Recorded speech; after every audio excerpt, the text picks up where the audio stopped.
Welcome, everybody, to this evening. My name is Sue Doster, and I'm going to be the moderator here this evening. The format of the evening will be as follows. First, we're going to hear from Heritage of Pride, New York City Pride, to be followed by the NYPD, to be followed by the Mayor's Office, and then followed up by GOAL, the Gay Officers Action League. After that, we will have time to hear from you. We will open the floor for questions and answers, and we will ask that so everyone can be heard, we just have one person speaking at a time. So with that, we are going to get underway. Thank you all very much for coming. And I will introduce Heritage of Pride, Marianne and Julian. Thank you.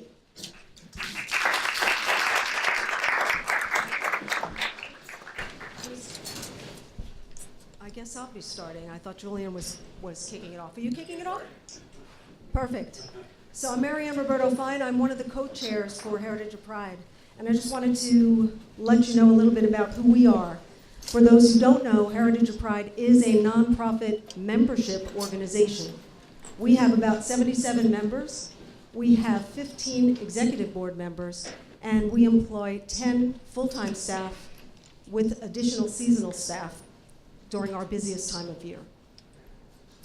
Our members commit a great deal of time and energy to attending meetings, planning, staffing our events. Members are just like anybody else in this room. We're people who have other lives, other things that we do, and we come together to make something happen. And membership is open to everyone and anyone. Every June, we are joined by about 1,000 more volunteers who help make our events possible. This year, directly or in partnership with other organizations, we will be hosting a total of 19 events between June 14th and June 24th. We do try our best to be transparent. Our meetings are open to the public. We have a calendar of meetings that is available for anyone to see, and if you're interested in any of the events or activities that we are working on, you are more than welcome to join us. In addition to producing events, we're committed to supporting the LGBTQIA+ community. We are on track to provide more than $125,000 this year alone, giving back to smaller nonprofit organizations who provide vital services to our community. Throughout the year, our members and volunteers also provide hundreds of hours of volunteer work. We have built houses alongside Habitat for Humanity. We have served meals at SAGE and GMHC. We have planted trees in the Bronx. We have handed out thousands of pounds of fresh produce at food banks. We even have provided for support for other organizations' events, whether it's staffing the door, helping the event happen, whatever it is that we can do to lend a hand, we show up, we're there. So several years ago, Heritage of Pride won a bidding process to host World Pride here in New York City. We've been working hard on that ever since, and we are working to prepare for what is expected to be the largest LGBTQIA+ event to happen. We expect to welcome up to 5 million people to New York City for Stonewall 50 and World Pride 2019. We continue to need the support of our members, our volunteers, our community partners in order to make that happen. And that in a nutshell is just a little bit about us.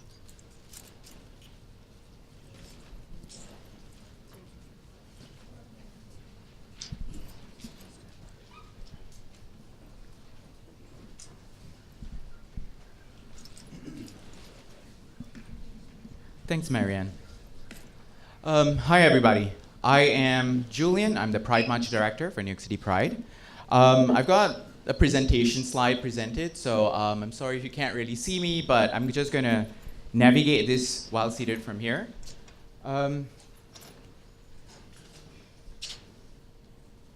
So as many of you are already aware, we've made a change to the march route. So on the left is the march route for 2017. And on the right is the march route for 2018.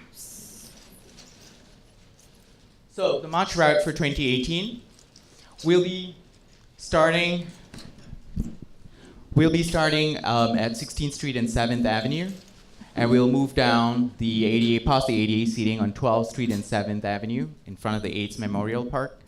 Go straight down past the broadcast booth, which will be at 7th and Christopher. Turn left onto Christopher past the Stonewall.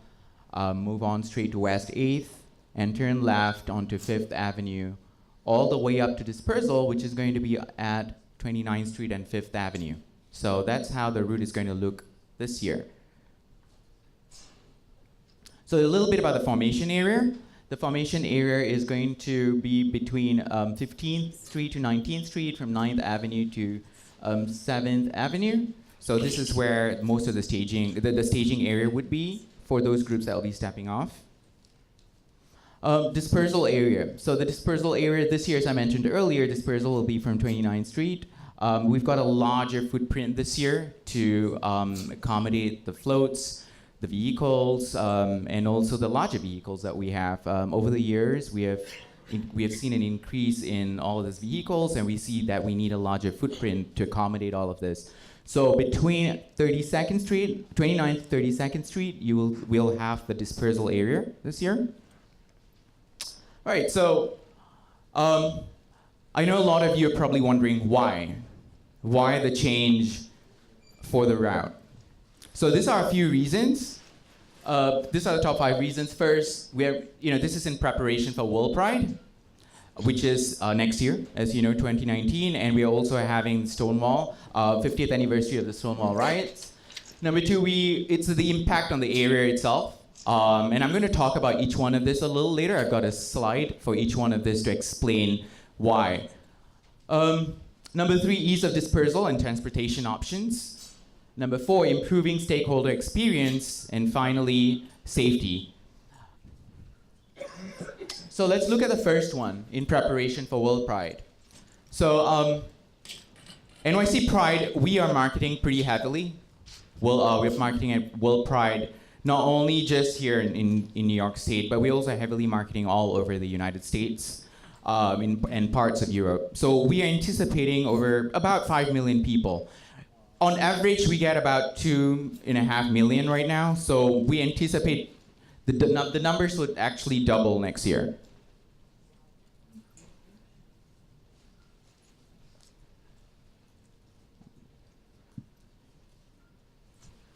Sorry, don't know what that was about. Okay.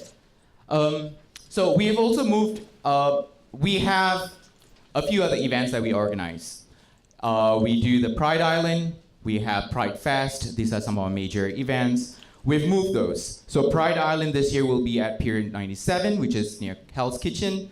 Pride Fest is going to be moving to University Place, which is on the eastern side of the island. So given all of this, we also needed to make sure that we're able to do a trial run in 2018 prior to the event in 2019. So as I mentioned earlier, if you can look at the slide on your screen right now, you'll see that Pride Island is to the north, Pier 97. This is where the march is. The formation area or the staging area comes down, goes all the way up to Dispersal, and this is where the Pride Fest is going to be at University Place this year. So the impact of the area. So given that we have the route this year planned the way it is, and also the fact that we are anticipating almost 5 million people coming into World Pride, we need to look at how that will impact the area.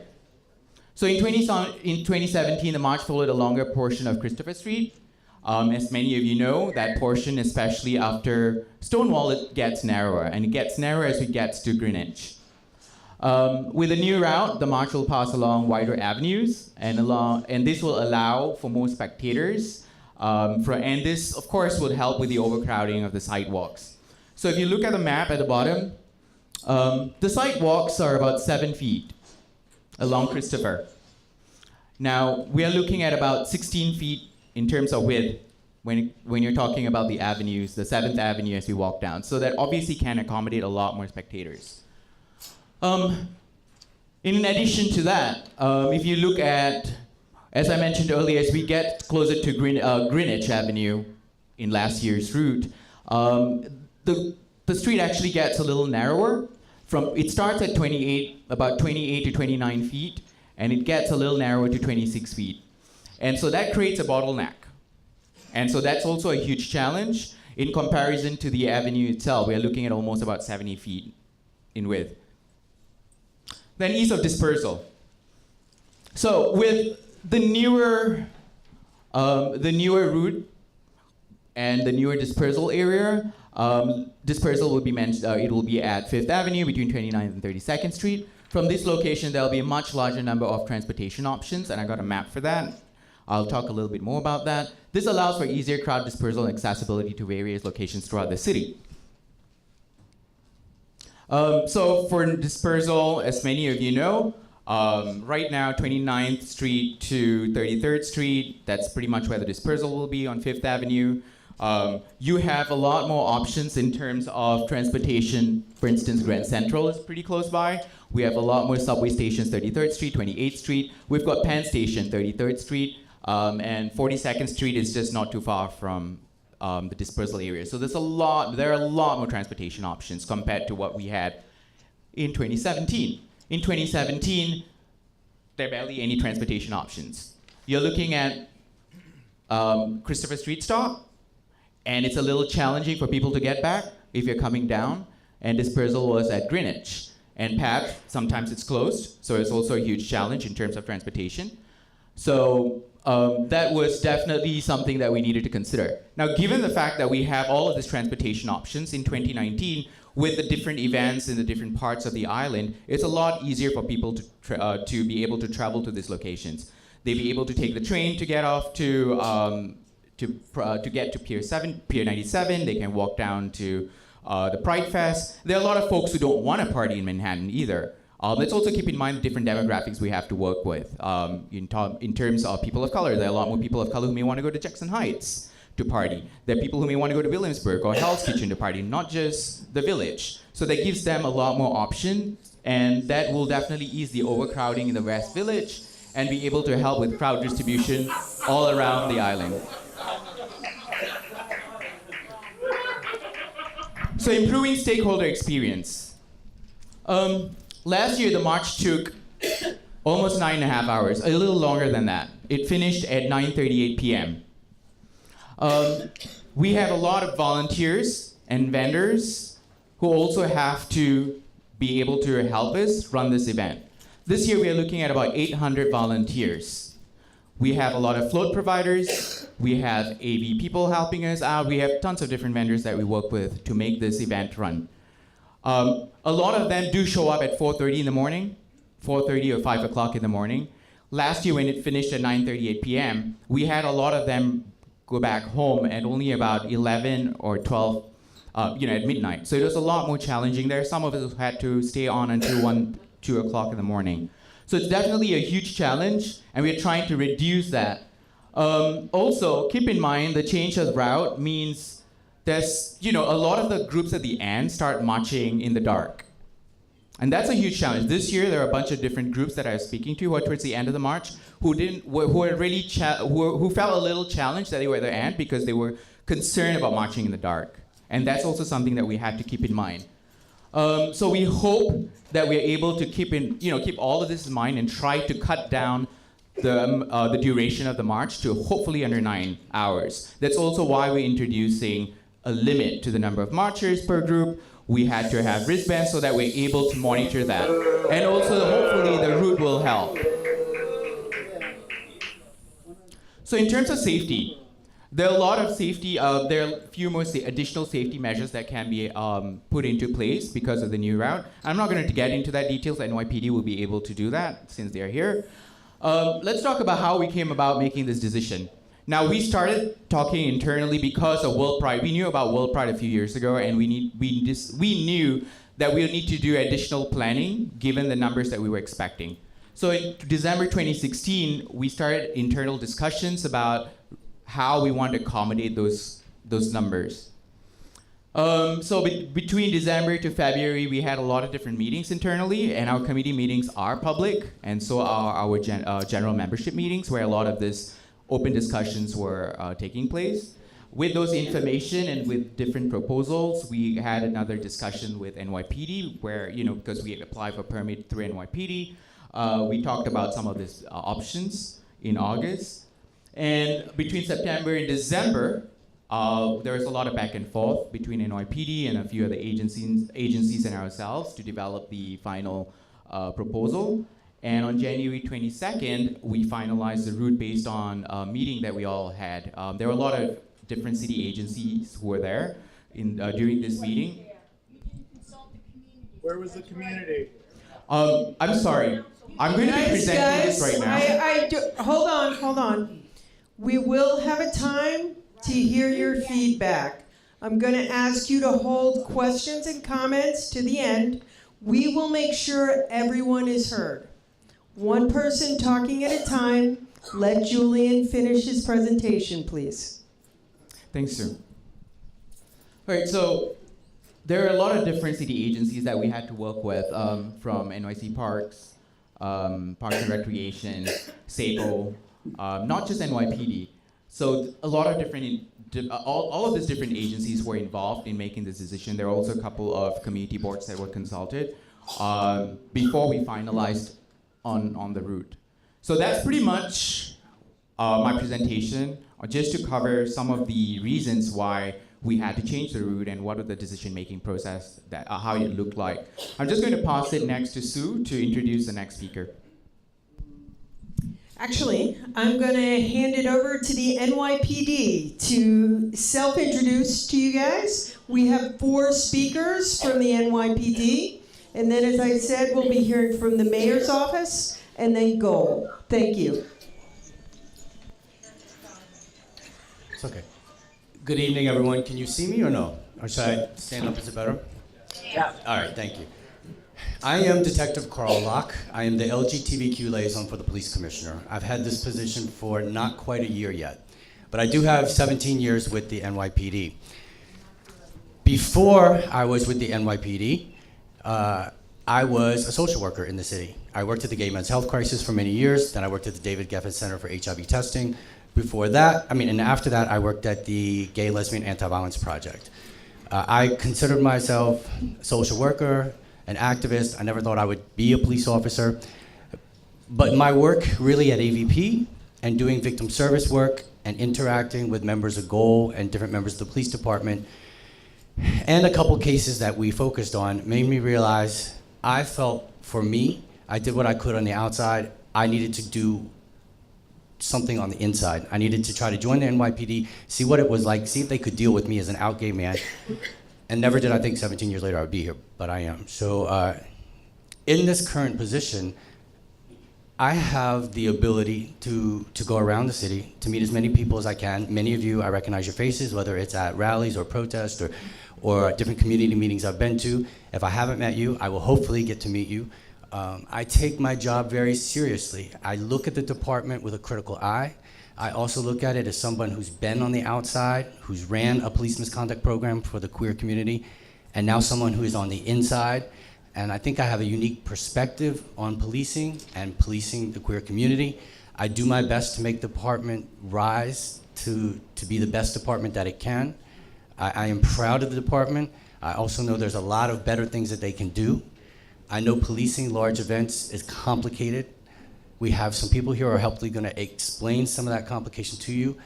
I have heard community concerns.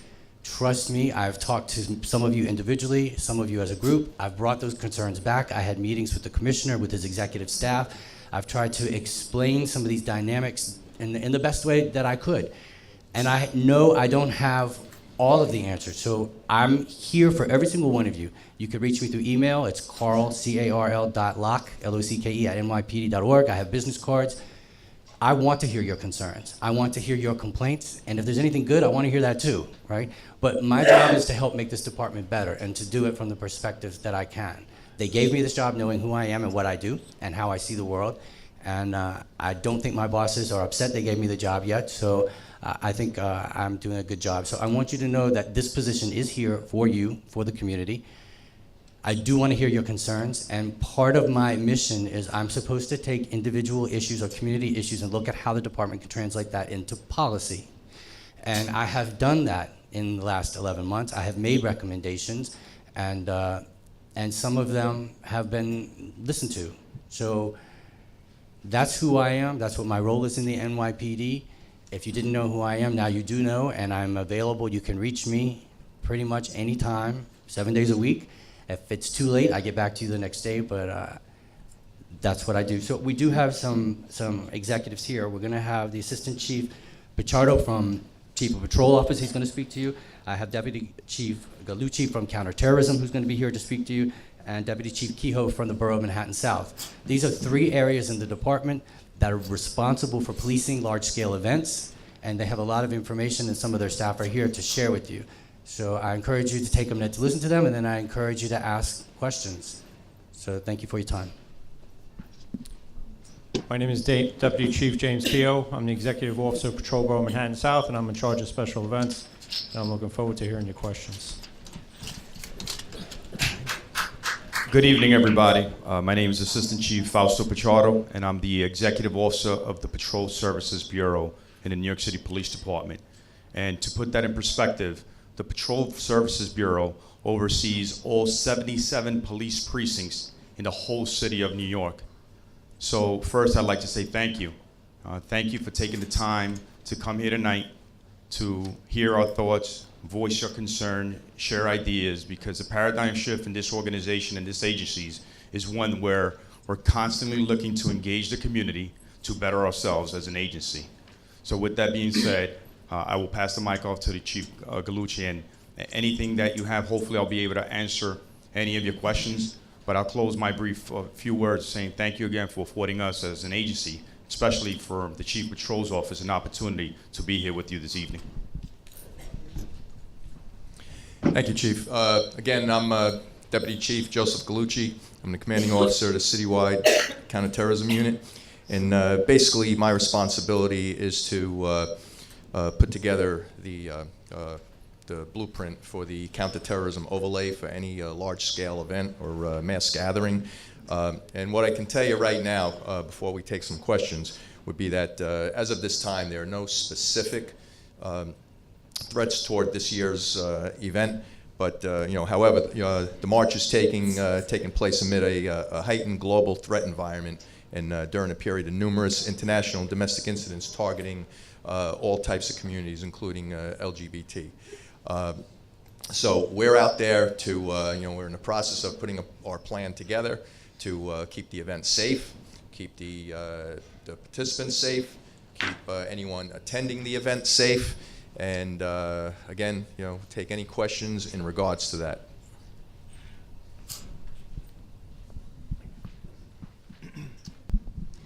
All right, and before we move on, I do want to recognize that a number of other police officers are in the room to lend support. Do you guys want to stand up and be recognized? They're already standing in the back.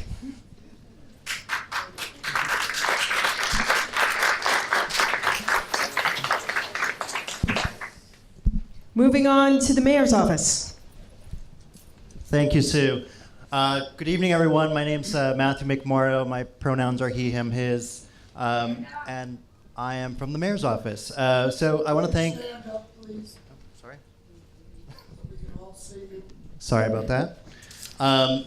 So as I was saying, my name is Matthew McMorrow. I want to thank the NYPD, Heritage of Pride, the public for coming out tonight, just to have this conversation about what's going to happen this year and sort of recommit to an even broader conversation going into the World Pride next year. Mayor de Blasio and First Lady Shirlane McRae are very excited about Pride Month. New York City is the birthplace of the LGBT rights movement.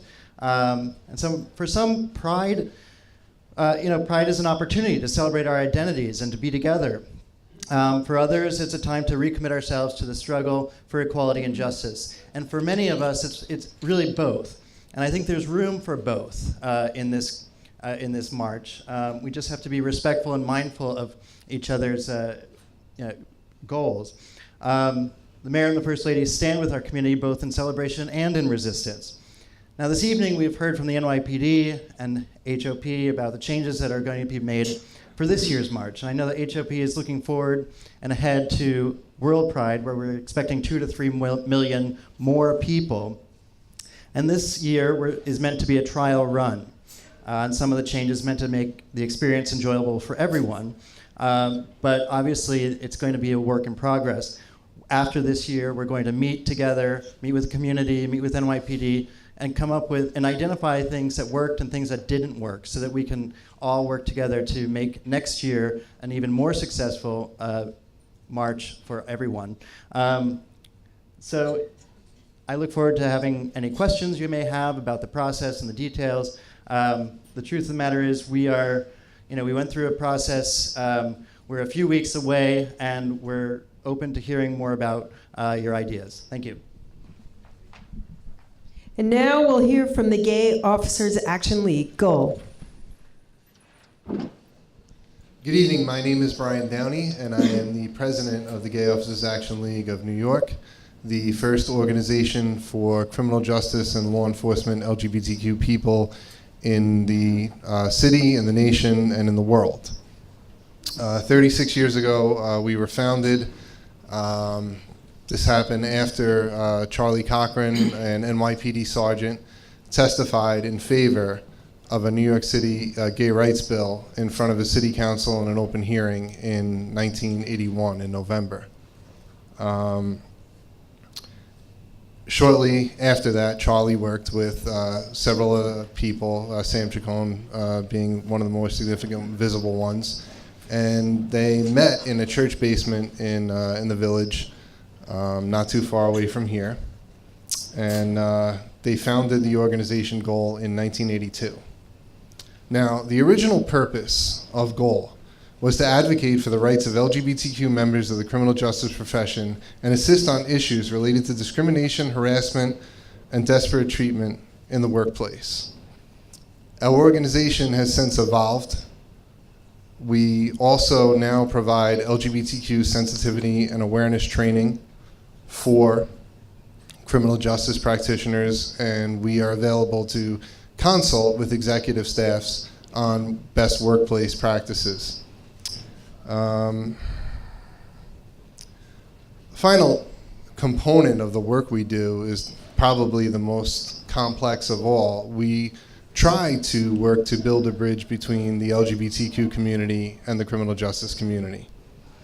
Some of our history, when we were first founded, the department really didn't want us. The NYPD. The majority of members were from the NYPD, although we're an organization that's comprised of many, many different agencies. So the first members who publicly identified or even thought to be gay suffered violence and discrimination, threats against themselves, threats against loved ones, violence against themselves and loved ones. Cops, at one point in history, lived in sheer terror of our own. I have always said that if that's how we treat one another, then how on earth are we treating the public? And I firmly believe that by coming into an agency, whether it's the NYPD, whether it's the state police, whether it's the New Jersey State Police, we have members from the FBI, that going into an agency with that unique experience, with that, I'd say, with that discrimination, with that, just to highlight a couple of examples. We have people that are in GOAL now that when they were kids, they were on the Christopher Street Pier at Pride. We have members that were thrown out of their house for being gay and lesbian. We now have a handful of transgender police officers that bring that unique experience to the job.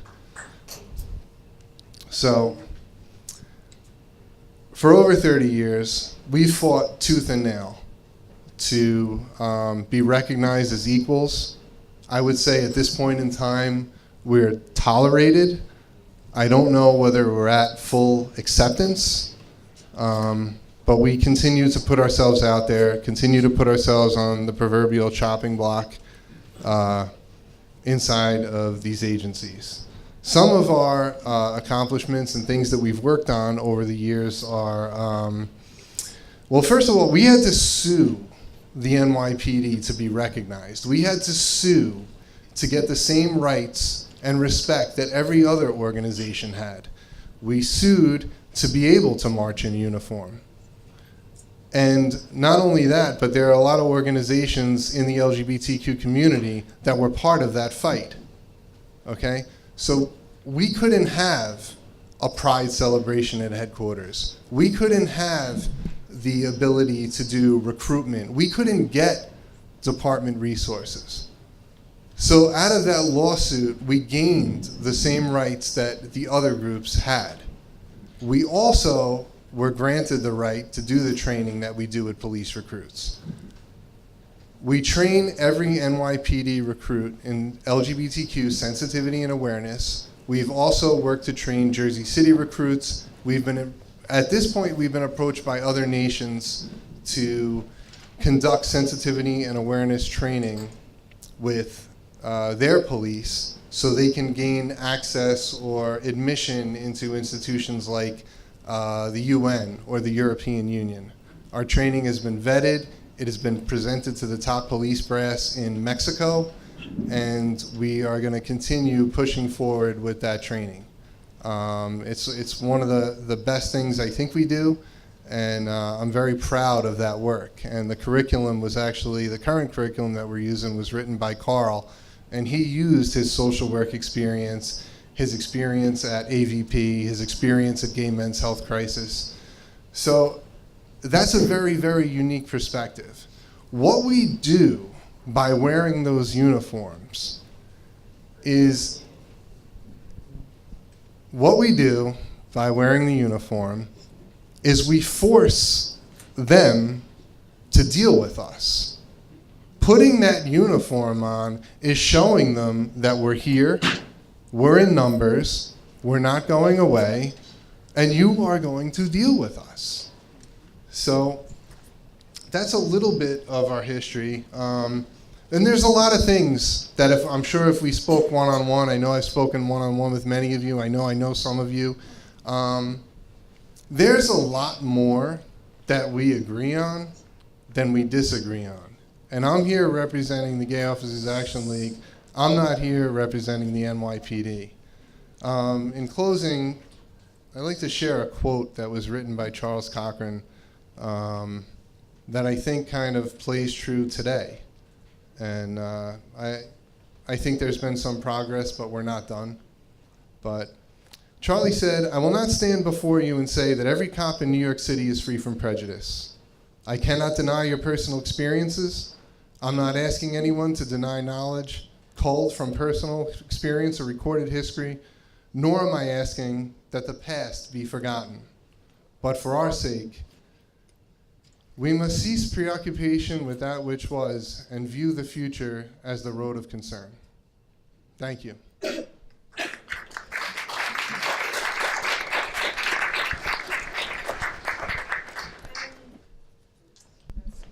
And thank you to all of our panelists. But now we want to hear from you. So anyone who has a question or a comment, please start to line up at this microphone. Because there are so many people in the room and we have a set time when we have to be out of the center, we're going to limit questions, comments, and answers to 2 minutes each. We'll also ask if you have more than one question, wait until others have asked their question, just so we can be fair and make sure we can hear from as many people as possible. One question. Yes? Can you not move into the microphone? Really? Certainly.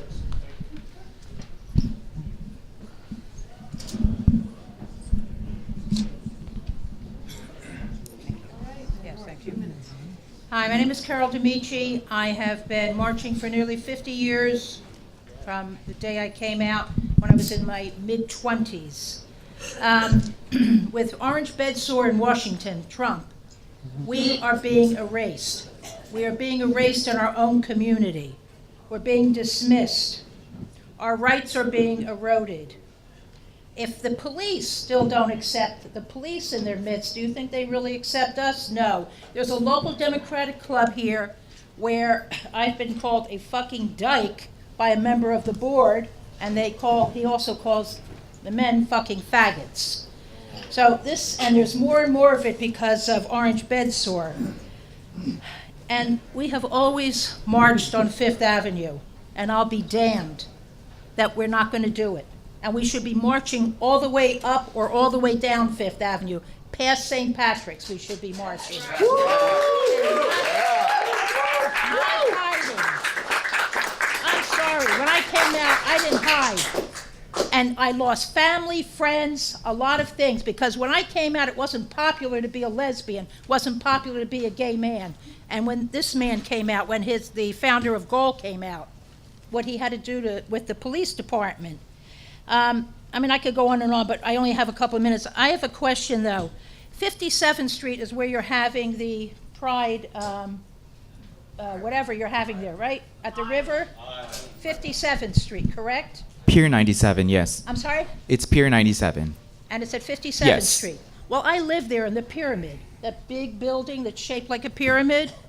And how the hell are you going to get all these people there? Because you have to go to Columbus Circle to get a subway, and it's a long walk.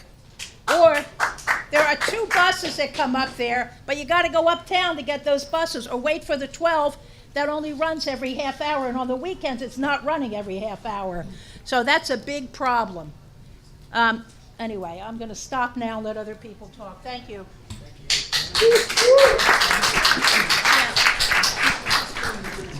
Yes, okay.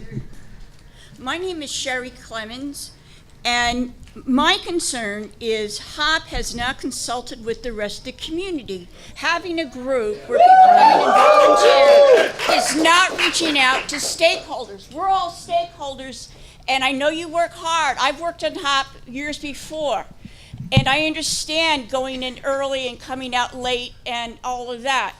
But you have to listen to the community, and that also means reaching out and engaging. These are major changes, and it escapes me why all of you, the mayor's office, everybody should have known that these changes would be disturbing. You should have had this meeting back in January or in November. My name is Jim Forat. I'm 77 this month. I came out and came to New York City in 1961. I was on Christopher Street for 4 nights. I was in front of the bar. I know what actually happened as opposed to much of the myth-making that's gone on. And I'm very disappointed, Heritage of Pride. And Julian, and I know the staff there works very hard. You have erased our history, and you have participated in relationship to this police department, over-policing us for years,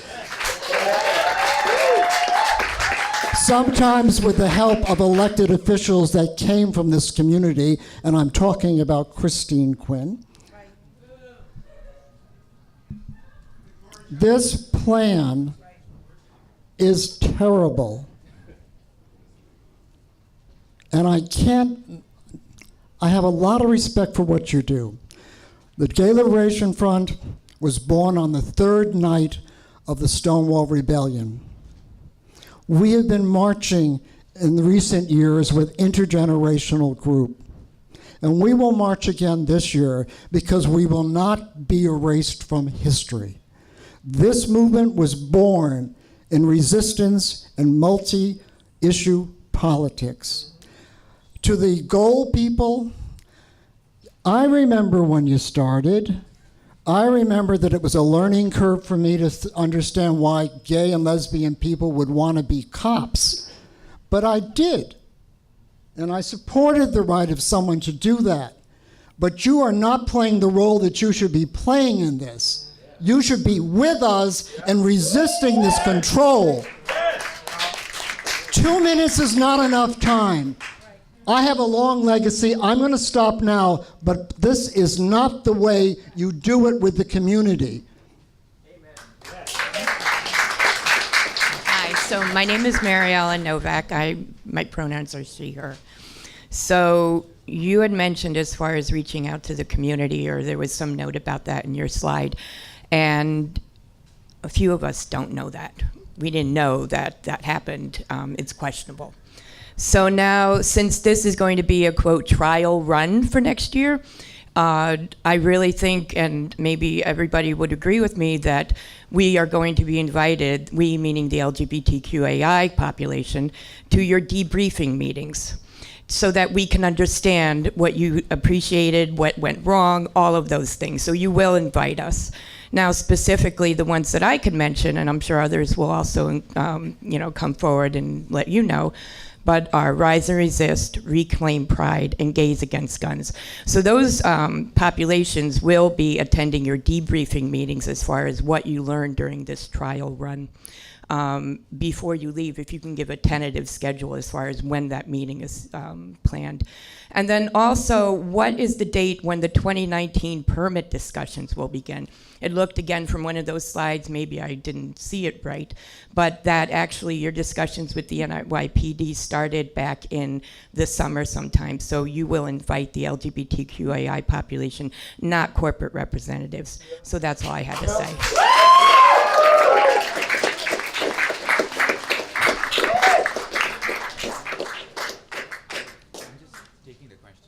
Okay.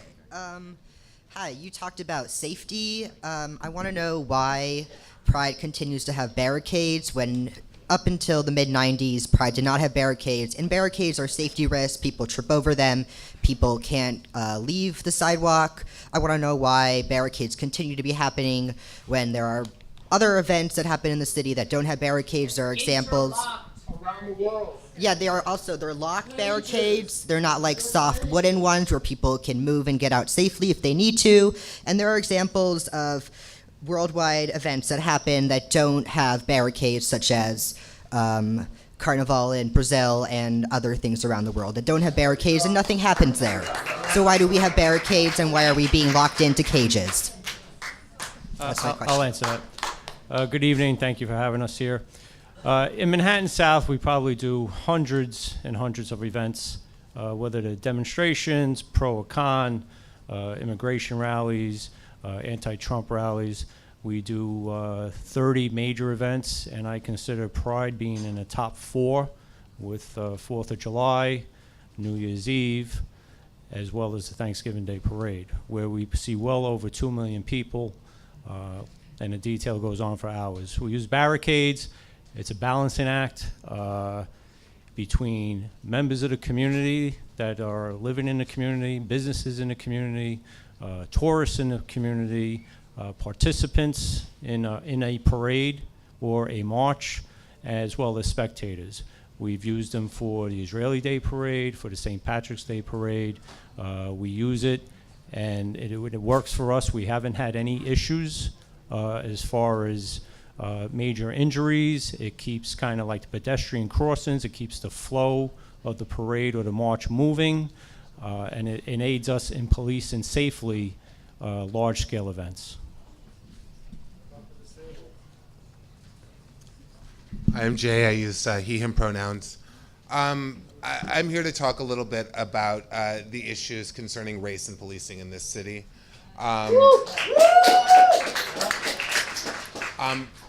Brian, I appreciated your saying that as a part of coming into Goal, that bringing the perspective of a gay person or of a lesbian person, or now perhaps of a transgender person, perhaps opens up more thought. I'm sure you as a Latino person can bring your perspective to bear.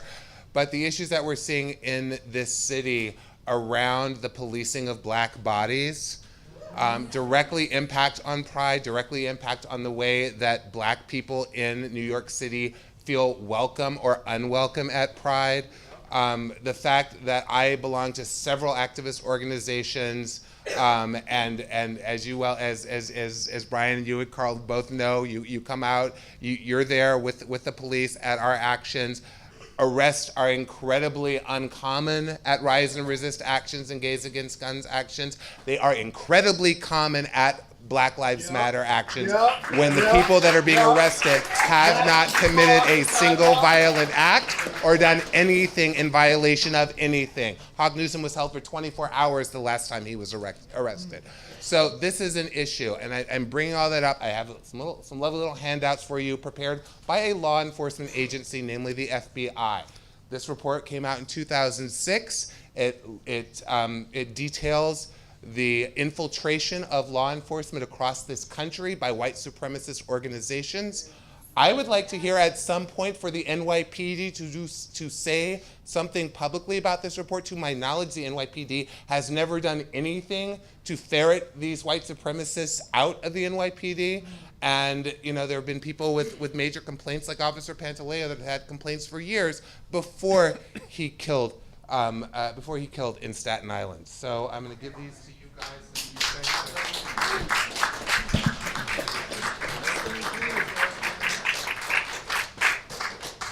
Voted for orange bedsore too, 85% of the cops. My name is Scott Kaplan. I am the Police Misconduct and Corruption Officer of the Jim Owls Liberal Democratic Club, a multi-issue, progressive, citywide LGBT political club. Jim Owls and the club founder and president Alan Roscoff helped found the original march. Our club is boycotting the march this year for the first time ever. And the original founders of Gay Activists Alliance are going to be announcing a boycott of next year's march. We think it's important to recognize the central purpose of Stonewall March. It's a statement against the police harassment that took place that led to this whole community. And it should be the community that decides this, not the NYPD. Thank you very much.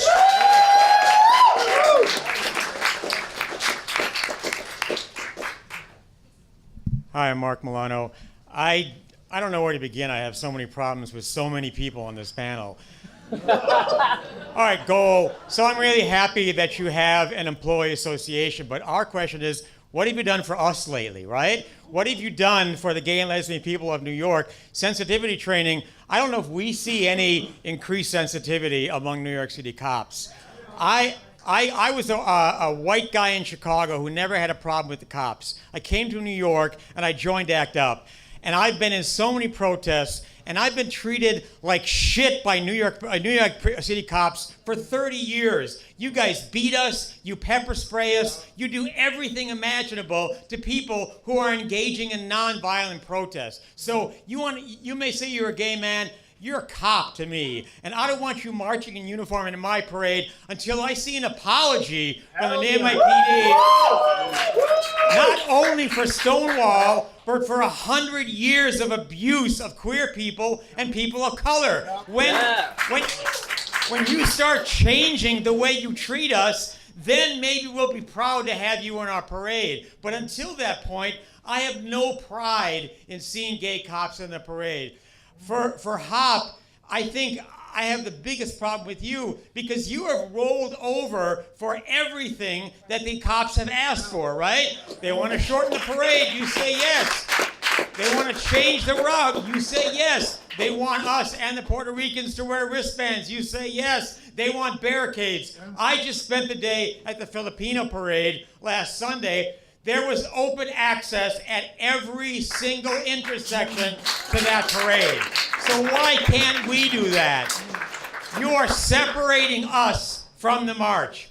The first thing I did as a gay man when I was 25 years old in Chicago, and I was severely in the closet and petrified, is at the end of the Gay Pride March, I stepped off on the sidewalk, and my heart beating, I marched in that parade. When I came to New York, we used to chant, off the sidewalks into the streets.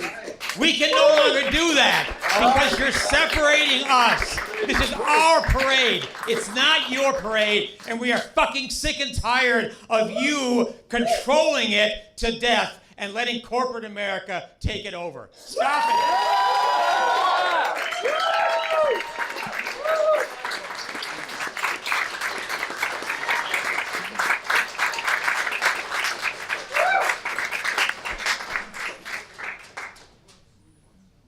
Hello. My name is Jeremiah Johnson. I'm with the Reclaim Pride Coalition. And there's so much to echo in what's being said. This is a time for rebellion, if there was ever a time for rebellion. We are under attack on all sides. Just this week, the Supreme Court lessened our rights and increased the ability for people to discriminate against us. And so my concern is that there's a movement toward controlling us, toward confining us, toward killing that spirit of rebellion within this movement. And my concern is you think that making something public is the same as community engagement. It's not. You have to intentionally do that. And I very much want to echo what Mary Ellen said about including us in that process. And where hard work is a good thing, if it's hard work in pursuit of the wrong aims, then it's not good for us. And my concern right now is that you guys are party planners with no sense of rebellion and no sense of the original spirit of Stonewall. And if you are not prepared to foster that spirit of rebellion, then Reclaim Pride Coalition is. And I encourage everyone to join us and be part of that discussion. But my real point here is for goal, and my question is for goal here. In terms of racial disparities in New York, it's been horrific forever. In 2010, 16% of the population in New York was made up of black people. The prison population was 53%. We've seen some improvements in time, but not because the police are advocating for this or because the police unions are. Police unions continue to aggressively advocate to keep prisons open even though they're empty. And you continue to threaten BuzzFeed when they are trying to publish information about disciplinary action against officers who have been abusive to community members. And so my question for goal is what are you doing? What initiatives are you doing for communities of color? Because it's more complex these days. We can't just advocate for ourselves. We have to advocate for the most marginalized people in our communities, not just the white gay men in our communities. I want to hear about those initiatives, and then I can be more supportive.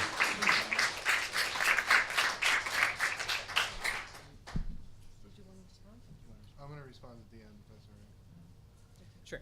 Hi, so my name is Alex Leach. I'm also part of the Reclaim Pride Coalition, and I do have a few things to say. First of all, being that I appreciate your opportunity to take this as the moment to defend your organizations. However, the muffin making of HOP is not what we're interested in.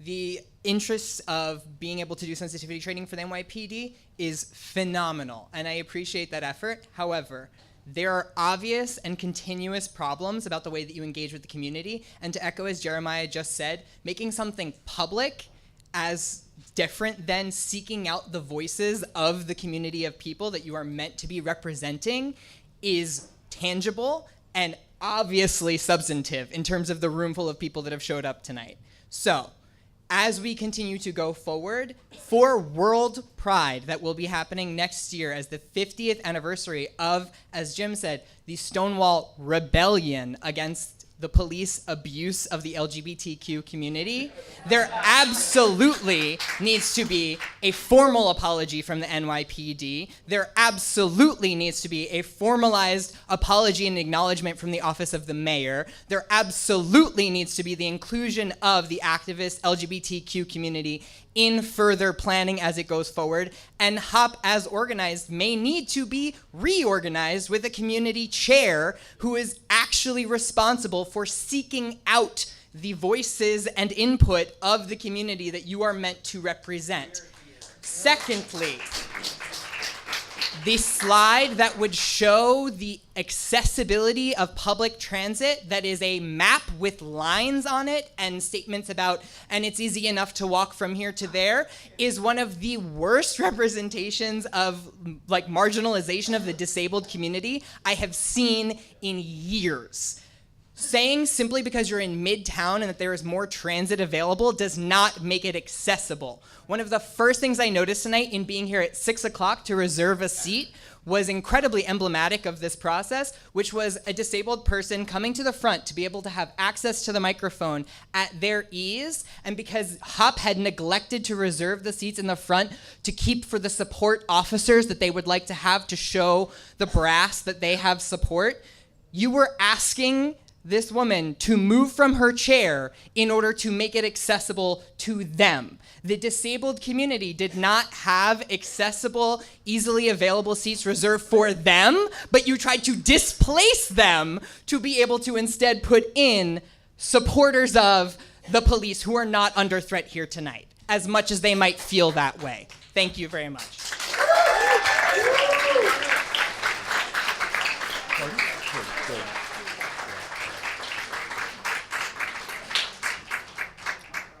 My name is John Carter, and my defining experience with the NYPD was being arrested by the NYPD. I was arrested, thrown up against a cement and tile wall, and cuffed with a zip tie as hard as the officer could pull it, and dragged into holding. And was immediately told that the charges against me would not stand. They thought that they weren't applicable, and that I would have my record expunged as soon as possible. I was also told that he mistook me for the typical scum that he saw in Penn Station. That's my experience with the NYPD personally. I came out of that experience with of two minds. I know that it's an organization run by people and staffed by people, and there are people that are good and bad in every organization. So I have mixed feelings about my sense of safety and pride around the NYPD. I have heard from people in my community who have had worse experience than I have with the NYPD, who are terrified of your organization and see your uniform not as a source of pride, but as a source of real threat of danger. And I'm here in solidarity. I am here in solidarity with those people requesting that you consider their needs. There are people who are being actively excluded from this march who need to be there. There are activists who are why we're all here. They fought for the drugs that people take to stay sexually safe. They fought for our rights and your rights.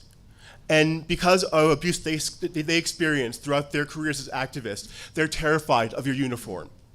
And they are requesting that you put that aside so they can be included. They're speaking out of true fear. The community of people of color in the queer community and the trans community also have people that are desperately afraid of your uniform, and they are asking you to put your uniform aside out of solidarity with them and their very true sense of threat. People that are disabled and need to leave the parade route mid-route are not able to do so. That is not a porous border, and people who are disabled are invited to watch the parade, but some of them are desperate to march in the parade and able to march in the parade. But you're telling them that if they are fatigued or tired, have a health crisis in the middle of the parade, that they are committed to finishing the entire route and are able to leave. And that's totally inappropriate, and it excludes yet another important, vulnerable part of our community. I feel, I'm almost done. I feel like the disabled, queer people of color, trans people, and activists are the reason that we're all here, the reason that Pride happens. They must be included in the day in a place of honor and without any obstructions to their participation.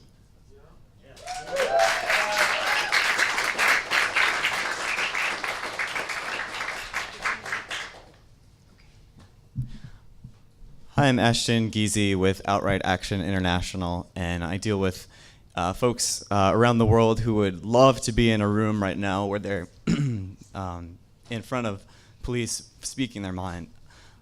So I just wanted to know who directed the plan. Was it HOP or was it the police who directed the new parade route?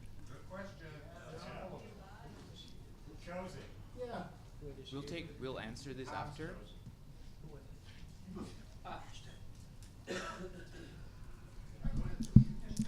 Hi there, my name is Hannah Simpson. I'm a transgender woman. I'm working with HOP on the info booths this year, but I'm speaking, of course, as myself tonight.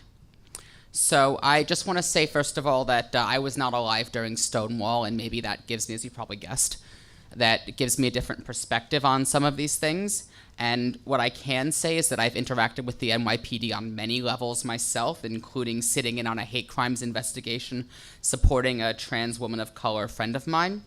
And what I can say is that what you don't hear about in the news are thousands of officers who are saving lives and respecting us, getting us help instead of throwing the book at us, sometimes in ways that if they could report that, those officers too would not have jobs again. And I just want to remind the crowd that when we as a queer community keep teaching ourselves in the echo chamber that this notion that we are not entitled to the same civil services and municipal authorities as our cis counterparts are entitled to and our straight counterparts are entitled to, that we're just reinforcing the same prejudices that keep us different from another. And I'm just proud to say that we have queer officers, we have transgender officers, firefighters, paramedics, and I'm just excited that you're here, and I just want that to be said by somebody.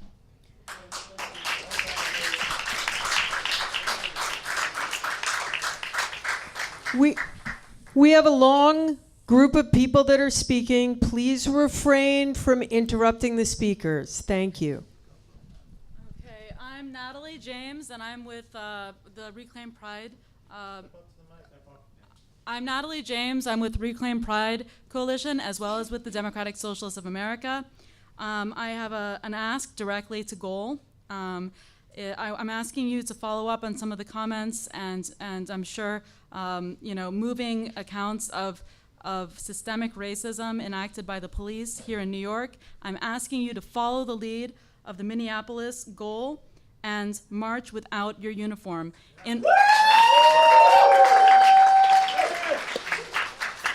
Minneapolis Goal responded directly to the community after the murder of Facile Castile, and we have recently had the murder of Sahid Vassell in Crown Heights, and I'm asking you to respect the community, and I'm asking you to do the right thing. Thank you.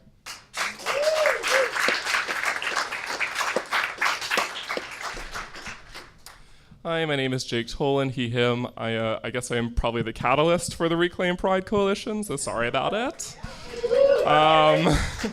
But my question is mostly regarding the wristbands. I think for Pride, for a lot of people, it is their first experience of being able to be openly gay. For New York City, a lot of us, it really is a place we come as refugees, whether or not that is because we are literally fleeing our countries because they are murdering gay people, whether they're just a kid out on Long Island whose parents don't understand.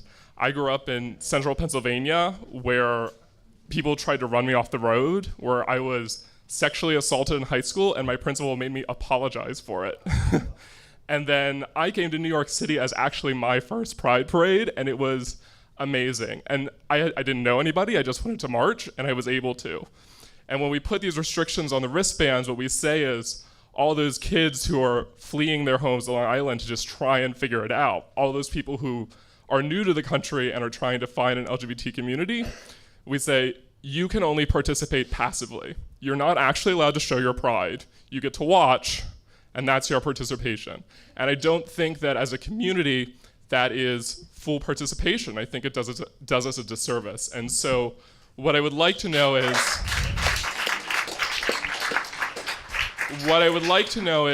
why we decided, why HOP or whoever decided it was appropriate to limit the participation of community groups and limit the participation of anyone who would just like to jump into the parade, specifically by instituting wristbands, and I want to know where that idea came from. And then following up on the barricade question, I wanted to know why specifically we use interlocking metal barricades as opposed to soft barricades that people would be allowed to enter through.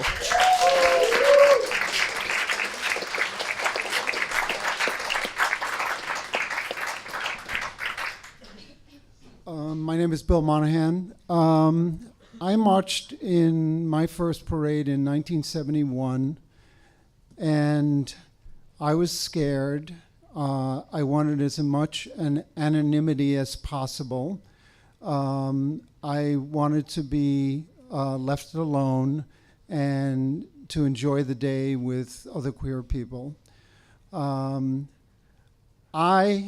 have had the police department put cuffs on my hands more than a couple of dozen times, and I don't wish to have a cuff on my hand, whether it's a piece of paper or a tie wrap. That is so insulting. It is like being tattooed. It is like being less than.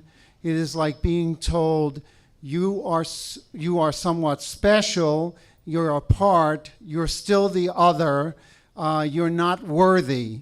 And I will not be wearing a band. I will be at the parade, and I will not be wearing a band, and you will not stop me from marching.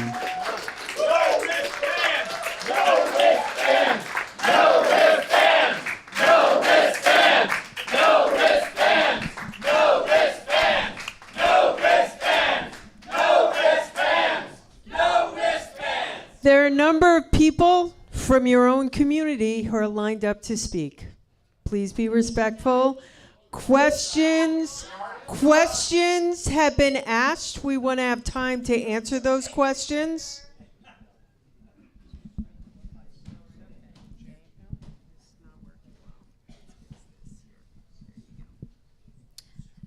I like that chant. I appreciated that. My name is Viva Ruiz. I am an advocate working at the intersection of reproductive justice and queer justice. And for the first time, I have a float this year. I did a crowdsourcing because it's extremely expensive to participate. And I have a float called Thank God for Abortion, and it's going to be great. So this is the thing. The thing is, the wristband. The first thing are the wristbands. Now, having marched in Pride so many years, I grew up in Jamaica, Queens, in a community of Black and brown people, and my experience is that police made us unsafe. That's my experience. We did not look to the police to keep us safe. We ran. That's my experience.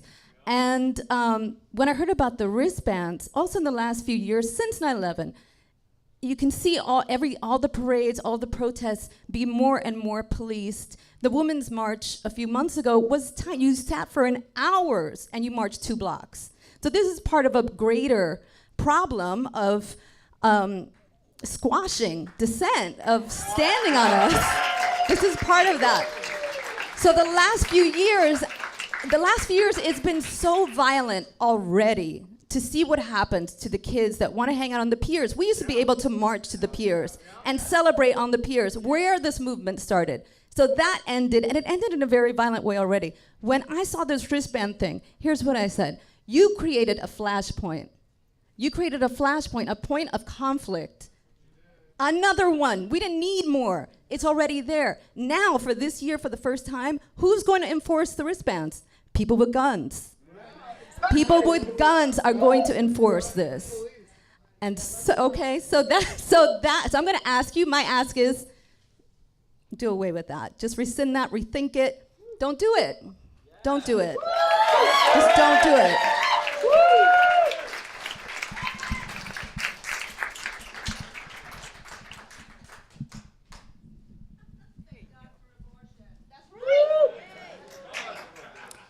Hi, I'm Rolf, he, him. Hi, Brian. Hi, Carl. Deputy Commissioner, Assistant Commissioners. I've got a question, not really a speech, because I'm no good at speeches. Where are the Strategic Response Group with their darkened uniforms, their tactical gear, their M4 assault rifles, their helmets?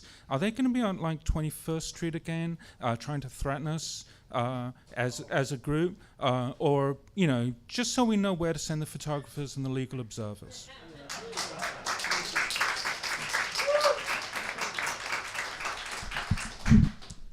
Hello, my name is Colin Ashley. I'm with the Reclaim Pride Coalition. I've also been an activist in the Black Lives Matter movement in this city. Black Lives Matter. Someone mentioned that they saw the NYPD as a civil institution. I want to be clear that the NYPD, as a racist, sexist, transphobic, homophobic institution, is a present threat to my life and to the life of my family and my community. They are an institution of terror to many in this city and in our community. But today, I want to be clear that HOP is complicit in that oppression, and HOP is complicit in my oppression. I think it is disgustingly hypocritical of HOP in this moment of increased state repression to name this pride defiantly different and to even talk about the anniversary of Stonewall while increasing these forms of policing that the most marginal in our community will face. While it might be interesting to talk about the experiences of oppression that Goal faces in an oppressive institution, it's actually fundamentally important in this day and age to talk about the real forms of oppression that LGBTQ, people of color, poor LGBTQ people, and trans and gender nonconforming members of our community face. The risk to their very lives, often at the hands of police who have always been oppressors in our community. While I believe that HOP will lose this battle and that it's increasingly important for us as a community to fight back, to take back our parade that represents our battle for liberation, I actually do have a question. We know that the policing on the piers and in the West Village on Pride Day itself uses barricades and policing as weapons directly against black and brown queer bodies. I want to know, what has HOP ever done to prevent that policing on the piers, and why should we have faith that you should handle the 50th anniversary of our struggle?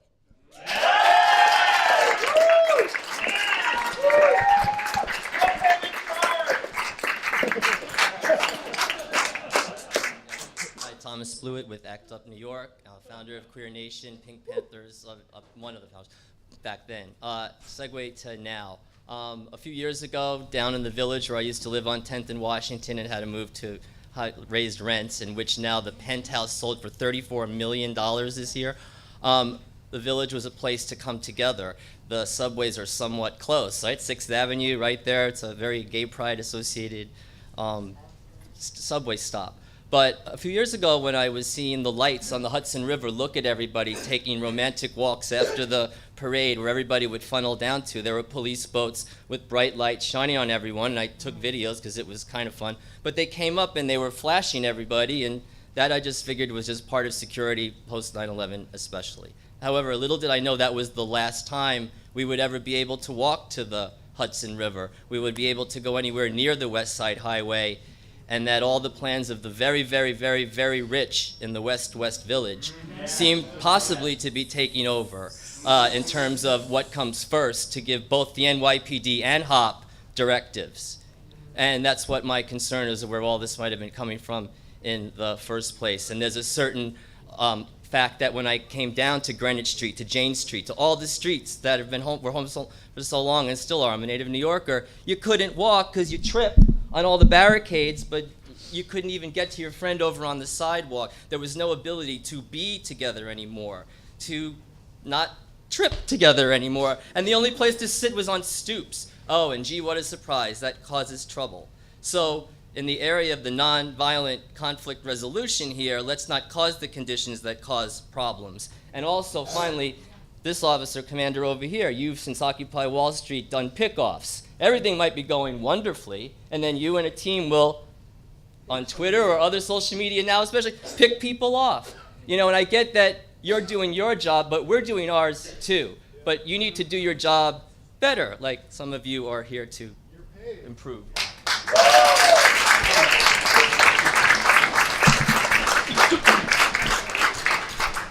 Hi. I'm Ann Northrop. I've marched for many decades in the parade. I was the speaker at the Stonewall 25 parade 24 years ago. I'm a veteran of ACT UP. I've been arrested many, many times in demonstrations, convicted on 4 counts for the St. Patrick's Cathedral demonstration. In part because a police officer lied about my conduct on the stand, blatantly sat there and lied about what he claimed to have seen me do. It was a lie. I have also gone into police precincts to do training on homosexuality, to make myself the local lesbian, to answer questions. When I was doing this, I was working for the Hetrick Martin Institute. My job was to go around to local schools mostly and do these trainings. But I had a friend, Edgar Rodriguez, some of you may remember, who was a police officer, and he invited me and my colleagues into the precincts. I have to tell you, now this was a long time ago, but the police precincts and the police officers were the hardest people to talk to in the city. And I went to Canarsie, I went to the South Bronx, I went to drug programs on Staten Island, I talked to 4th graders, I talked to teenagers who bragged that they like to beat up fags on weekends in the village, but police officers were the toughest to deal with. Now, I say that in sorrow because I want us to all get along. And for us all to be happy and successful, but I'm just laying the groundwork of my experience. But I want to talk mostly to HOP. I do think we've lost the sense of this as a community event. I'm not interested in the corporation's participation. If they want to support us, let them stand on the sidelines with big signs about their support. This march should be a community march of people, as the Women's March was, not with little floats and contingents. The community should be allowed to get out into the street. And by allowed, I mean we should allow ourselves, not the powers that be. I mean, everyone has been so eloquent. I really applaud and echo everything everyone has said. Wristbands, forget it. I'm confused about the march route, and I'm confused about it being a rehearsal for next year. Are you suggesting that next year this is going to be the route? No, sir. Excuse me?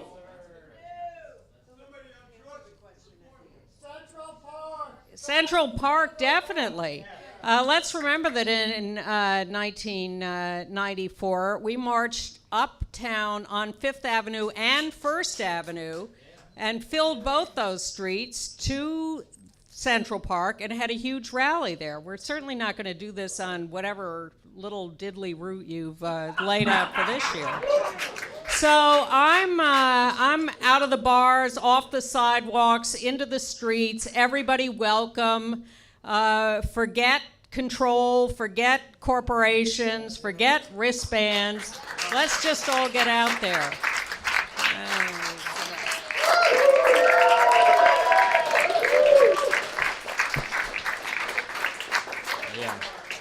Hello, my name is Lyosh. I'm co-president at Rus LGBT. Look at this beautiful picture. Do you see immigrants here? Do you see someone who represents queer immigrant community who came to in the United States being persecuted in their own countries? first time when I registered for Pride, and I was shocked that they limited marchers. And they said, we're trying to be fair, but immigrant community, asylum seeker cannot afford to pay additional $100 for every 20 people. And you are talking to me that you are supporting, where have you been when Trump is attacking immigration community? Where have you been when we are persecuted on the basis? Where have you been reaching us and asking us, do you want to join the conversation on immigration, on pride, or whatever? I've been in this business for 15 years. I survived violence in my country. I came not because I was intended to do so. And here I see corporation rising. So you put in the front row corporations, you put in the back community you are praising. But you are not the community, you are just commercialized pride.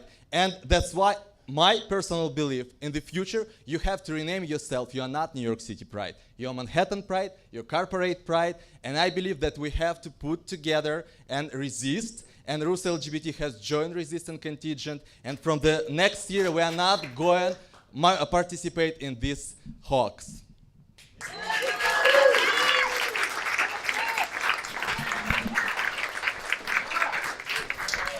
Okay, we want to make sure we have enough time to answer everyone's questions. So we're going to stop the line at this point. So those of you who are online, you will speak, but at this point, we're going to stop the conversation and get some of the responses. Hey there, my name's Ken Kidd. My pronouns are he, him. Hey. I am a member of Rise and Resist. I'm a member of Gays Against Guns. I was a member of ACT UP. I was a member of Queer Nation. I still am at certain times. Some of you all up here will remember that we negotiated pretty successfully for a resistance contingent last year. I want to speak to the past, and I want to speak to the present, and I want to speak to the future. And I want to speak specifically to Heritage of Pride. I also want to echo the fact that I believe that having the theme of defiantly different and then putting all these layers and layers of restrictions and the way that you all have negotiated in such poor faith is just an abomination. I really cannot tell you how horrible it makes me feel, because I know for a fact, even in the slides that you showed tonight about, and we've been working on this new Pride route, and you had a date of January 22nd, 2017. I was at that meeting. I was there to start to negotiate with you all about last year. At no point did this stupid, small, rinky-dink route that has no bearing on our heritage of pride, I might add. It's a march to nowhere. You know, I'm glad that it goes past the AIDS memorial. That's great. And I also want to say, just with regard to the good faith negotiations or the lack thereof, the fact that this meeting is happening right now at the beginning of June, when you all are at the busiest point, when you all have put this off, when you've refused to have meetings, when you all have canceled meetings with these very people who have come to represent different points of view, does not speak well for transparency and does not speak well for why we should trust you. All of these things are of a piece. All of these things are reasons why we're demanding, we're also begging as members of the same community that you honor the heritage of pride that is our heritage of pride, that the march, that the parade, that the dance, that Pride Island does not own. It's not a registered trademark. This is our culture. This is our history, and this is our future. To a lot of people in this country and to a lot of people around the world who come to these events, this is the shot at freedom and the inspiration that they are looking for. And it is not about Walmart. It is not about Target. And I also want to say, and I know I've got to go, as we plan for next year, and I mean we, because I fully intend on being there to talk about how we can improve this route and how we can improve which avenue we're going to wind up on. Right now, the resistance finally won and got a contingent in the march. Let me finish. ABC stops its coverage at 3 p.m. What time does the resistance line up? 3 p.m. So what this will look like to the nationwide audience is not unlike the Macy's Thanksgiving Day Parade, which was referenced tonight. This is not a cavalcade of products. This is not an infomercial for folks. This is not what you need to buy in order to be a good gay.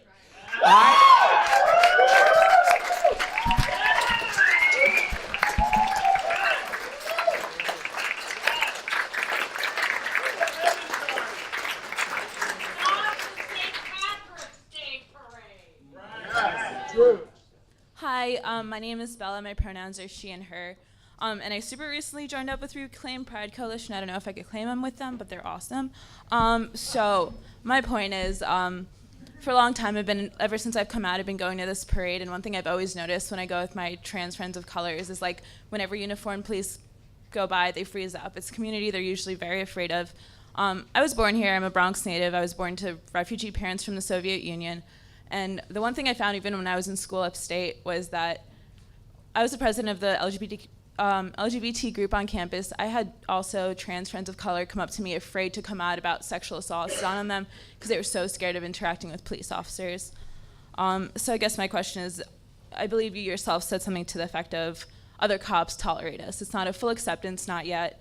And I guess my question is, if it's not really acceptance, how do you expect populations much more vulnerable than yourself to feel when people are walking by in uniform? You know, you have a lot more privilege than some other people in this community who are not officers, so how would they feel seeing you in uniform?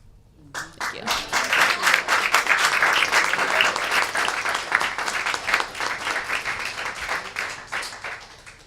Hi, my name is Michael. My pronouns are him, his. I actually just came to know this organization through my best friend Bella, who just spoke. And I just wanted to voice a couple of concerns. I'm new at this, so please. So just like growing up, everybody in this room who identifies as LGBTQIA knows that when you're growing up, you have to like maintain a certain posture, you have to maintain a certain walk, you have to make sure that people don't suspect anything, you have to make sure that nobody kind of expects anything from you. And I know that as you go toward more and more marginal groups, especially people of color, queer people of color, trans women of color, people are always kind of checking themselves and rechecking themselves, and Pride is the one opportunity where a lot of people who aren't out, who don't have the opportunity to be out, if they don't have the resources that other people have the privilege to have, they can finally kind of celebrate themselves without any sort of restrictions and without worrying about it. And to know that there's such a heavy, suffocating corporate presence at Pride, to know that the last year when I went, I noticed that there were significantly fewer corporate floats earlier in the day when I went, and I'm pretty sure this is true. And then I thought about it in the back of my head, and I thought, well, the tragedy of Pulse just transpired, and it's still in everybody's recent memory, and perhaps a corporate presence wouldn't necessarily bode well for Pride. And I don't think that it necessarily needs a tragedy further in history or a tragedy to occur for a corporate presence to be, perhaps we shouldn't necessarily be such a heavy presence of this parade, a heavy presence of this march, a heavy presence of this rally. So that's all I wanted to say.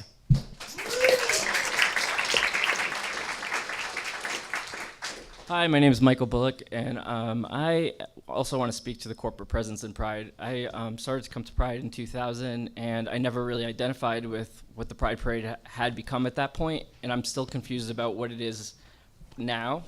And I think that the relationship between corporations and what Pride is needs to be rethought. I mean, I think that when you go to a parade and all the money on the floats is only corporations that can afford it, and all the community people that built this community, that what we're actually celebrating, can't afford to have the same floats. I think that the organizers of Pride need to ask the corporations to sponsor community, or like I think the relationship between money interests and the community interests should be aligned in a completely different way than what I see happen in the Pride over the last few years. I think that the Pride Parade should celebrate our history and our creativity. I mean, why aren't there Keith Haring float balloons that Citibank pays for? Well, I think that there could be a list of creative ideas and we could ask for the corporations to sponsor those ideas instead of letting them do what they want. I'm not against corporations. Corporations fought for gay marriage. There's a lot of corporations that were on our side in a lot of these fights, and I just think that the alignment, giving the whole parade over to them, is not what we need to do. And I think that it could work in a much, much more creative way that works out better for everyone. I think the parade could be more intelligent, more informative, more beautiful, if the money was arranged in a different way.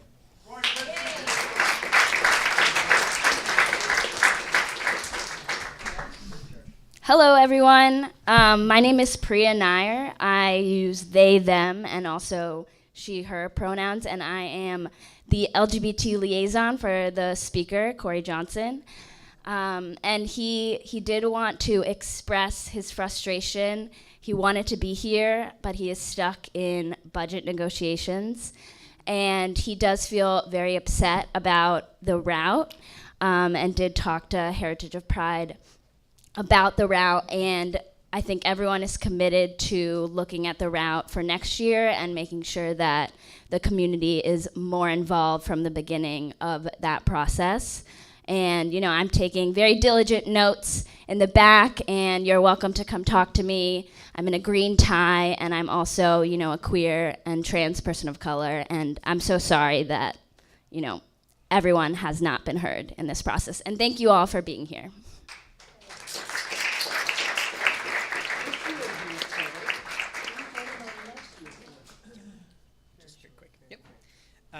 Sorry, Alex, he, him, back again. So just two things really quick. So as Ken mentioned, that the 3 p.m. start-off time for the resistant contingent that we had to win by publicly shaming HOP by holding a town hall first that preceded this one by a full, 2 weeks, is exactly why this... a month, I'm sorry. Is exactly why this meeting is happening after a succession of meetings that HOP also canceled, sometimes day of, as we have been coordinating with them since, actually, Jake can tell you, January, where we were asked to have things in line by May, which we were going to have. So I want to preempt them before they take the opportunity to get back on the microphone and mischaracterize things again. Also, the mischaracterization of the idea that we are the prejudicial parties because we don't think of people of color that are going to be going back to Jackson Heights as included in our community, which is why we don't think about the parade route inclusivity, was so incredibly inflammatory, so incredibly insulting, and honestly just beyond the pale, especially in regards to who are on what sides of the table in this meeting right now. So I just really want to put a fine point on the fact that if you would like us to think that you speak in good faith to represent the community, that is all you need to know to understand why we don't trust you.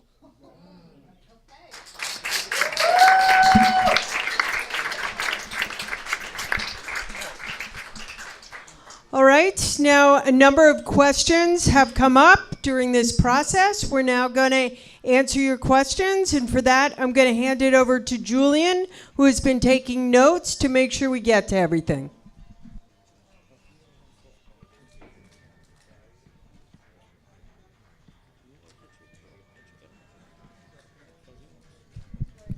Thanks, Sue. Thank you, everybody, for the comments and the questions. So some of these questions would need to be answered by NYPD and the mayor's office, and also we will answer some of the more technical operational questions. So I'm going to allow both the mayor's office and NYPD to answer some of these questions, and then we will follow suit with some of the other questions you'd ask specifically for us. So I'll allow you all, any of you, to go ahead and start answering some of these questions.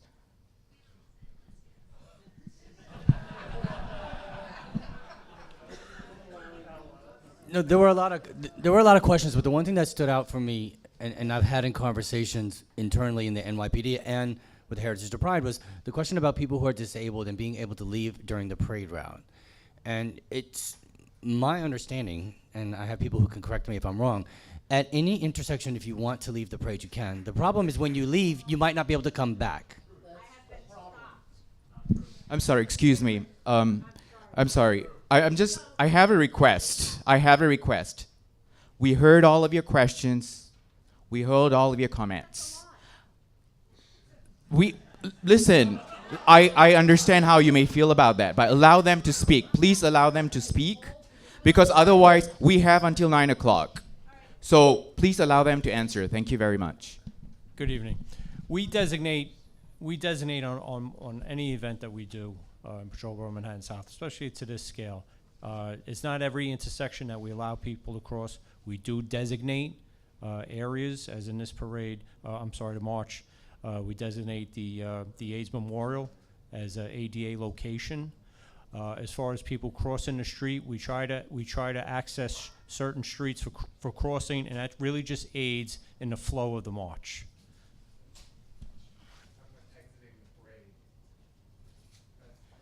Participants that want to exit the parade can exit at any of the pedestrian crossings that are open.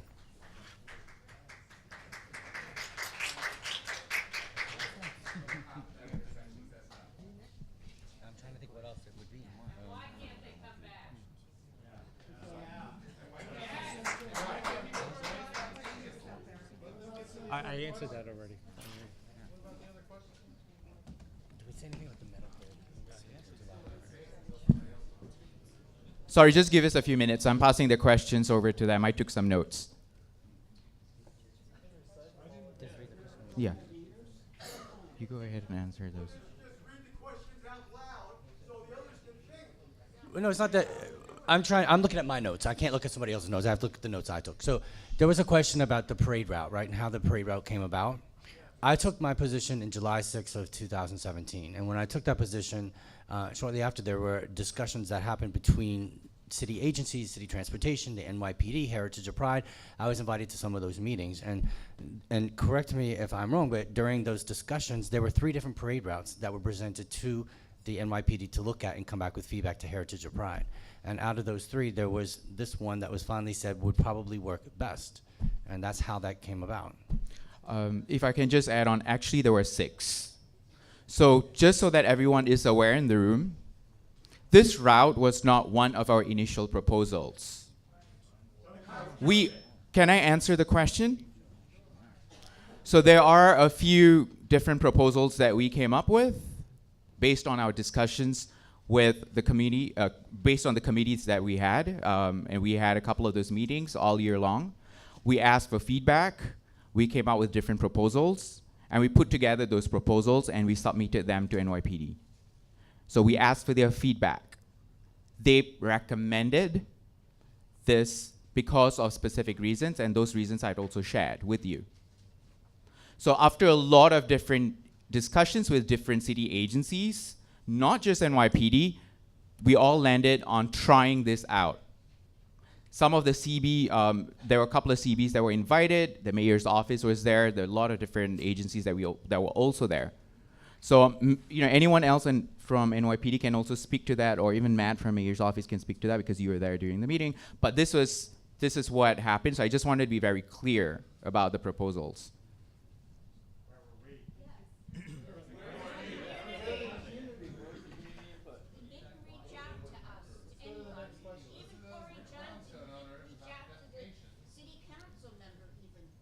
All right, so I'm just going to go ahead. I've taken some notes, and I've noted all of your questions, and I'm just going to start answering in the order that that you came in. So I just said I took a list of all of those questions. Let me answer them. If I didn't cover something, please, by all means, stand up and tell me what I didn't answer. If that's fair, okay, great. Let's proceed then. So first, transportation to Pier 97. One of you asked about transportation to Pier 97, and you mentioned that there's limited transportation options. There are actually 4 different bus options, and there's also 3 different subway options. And some of those stops can get you as close as possible to Pier 97, and you can walk the rest of the way to Pier 97. Second, why do we not consult the community? I understand a lot of you felt that you were not consulted. Could we have done a better job at it? Maybe, yes. We could have done a better job at it. I will apologize if we did not do a better job at consulting you. However, our committee meetings have always been public. Our general membership meetings have always been public. All right, so earlier on, I never made any noise when any of you spoke. I allowed you to speak. Let me answer. But let me answer what your questions were. If you allow me to speak, I can answer your questions. Now, last year, when a lot of you came to our meetings to negotiate, we opened the doors. We never said you cannot be there. You came to many of our meetings. You knew those were public, so you came for those meetings. And we had a lot of ongoing discussions. And we never said you should stop coming to any of our meetings because we clarified these meetings are public and anyone can attend and you can be there to speak. And in that spirit, we had been having ongoing discussions for many, many months. Now, moving forward, this March route at this point, it's so close. Yes, we understand there are some frustrations. However, we assure everyone in the room, we are planning to have multiple debriefing sessions. We've been working very closely with Corey Johnson's office. We've been working very closely with the mayor's office. We've heard a lot of you, and we will have debriefing sessions after the march is over so that we can hear a lot more of your feedback because next year is an important year for all of us. So we'll like to work together and hear your feedback.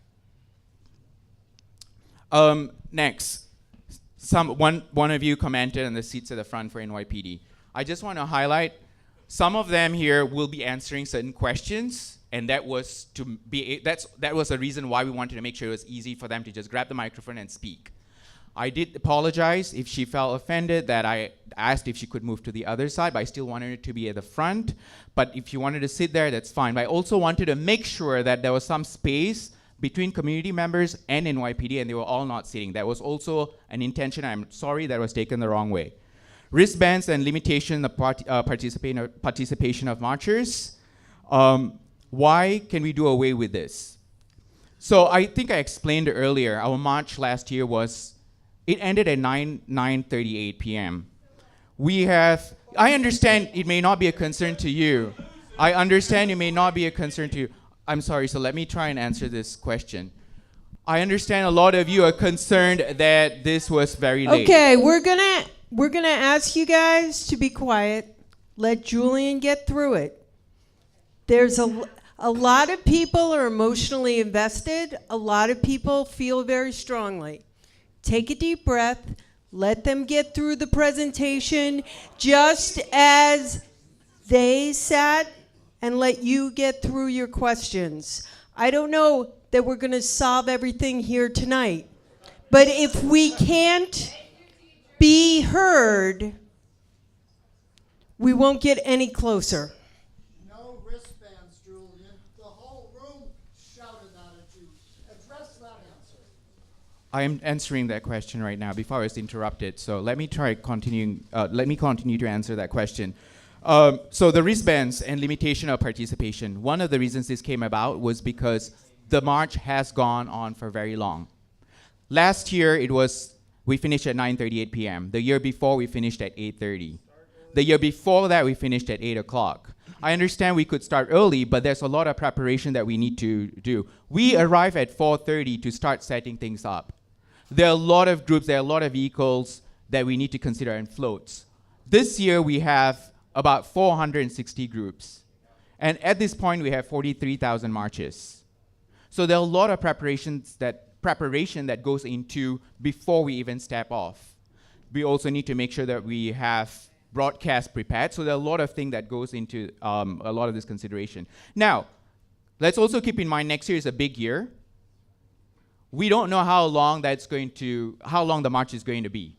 Now, if we don't initiate some element of limitation now, we will probably be on the route for 14 hours next year. Let's keep in mind.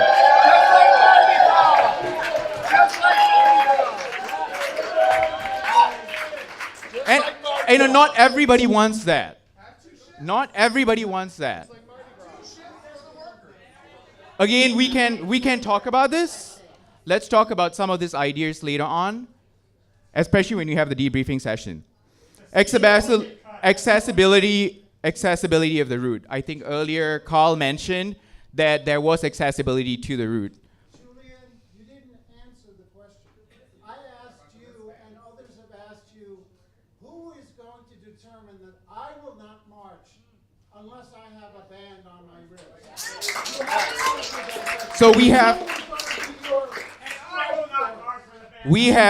have volunteers. We have volunteers at all intersections. Now the priority here, we have made sure that the volunteers will be the main one to take care of all of this. NYPD officers will be there. They will be at the intersections, but it's not going to be their role. It's not they're going to be their role. Wait a minute. You know, I do not envy Heritage of Pride's task in really trying to manage a lot of this event and the more than 9.5 hours, and some of you are cheering and I get it, but I also know there are some people who don't want to stand for 9.5 hours and watch this event, and there's some people who are at the last end of it who are waiting 9 hours to march unhappy. So I don't envy what they have to do. Listen, well, wait a minute. I do need to let you know, because you asked a question earlier. I do want to answer your question if you give me a second. I do need you all to know that the NYPD is not in the business of enforcing wristbands, and our officers will not be there to do that. That is a Heritage of Pride limitation, and their marshals will be doing that. The NYPD is not going to be inspecting wristbands and limiting people. That is not our job. So you will not arrest me if I don't wear a wristband? You will not arrest me? No, I will not. So NYPD officers are only there if there is some form of violence in terms of physical violence. In fact, our volunteers have all been trained on de-escalation. We in fact worked specifically with ALP to have very specialized de-escalation training for people of color and other minorities as well. So we are a little bit more sensitized in the years past, so we have taken extra effort to make sure that we would be able to adhere to certain sensitivities that the community would have. Who worked on the march route? I explained that earlier. I'm not able to leave the march. I think Carl answered that earlier. There are a lot of exit points. You can leave that at any point. Corporate participation. There's been a lot of feedback about corporate participation. I think one of the key things to keep in mind here is a lot of these corporate organizations that participate have their LGBT employees that march. Predominantly, 80 to 90% who would be marching in these corporate organizations are LGBT employees of these companies. And I think we have to keep in mind that LGBT individuals are everywhere, including corporate organizations. And we are not in the business to turning them away.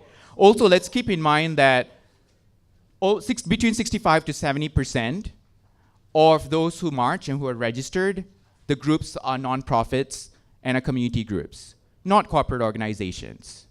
And let's keep in mind, this is a 9 hours and 38 minutes. One person could be there for 10 minutes and they could see 2 or 3 groups passing by that's corporate organization, and they may assume that all the groups are corporate organizations, and that's not true. We have corporate organizations at certain parts of the group, but we have community organizations all over the march, including the first section. This year, section 1 is predominantly a people of color contingents. That doesn't mean that throughout the march we don't have other people of color contingents, but there are, I'm just pointing out, we have community groups in section 1 this year too.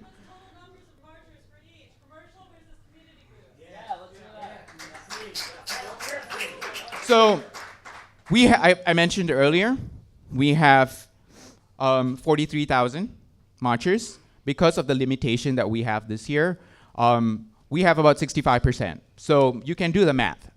65% to 70% are. I'm sorry, there are too many questions going on right now. Can I go through the questions first so that it's easier? That's exactly what I mentioned earlier. 65 to 70% are corporate.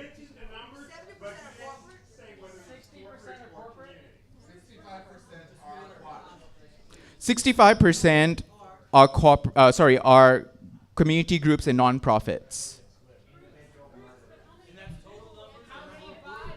We have 460 groups.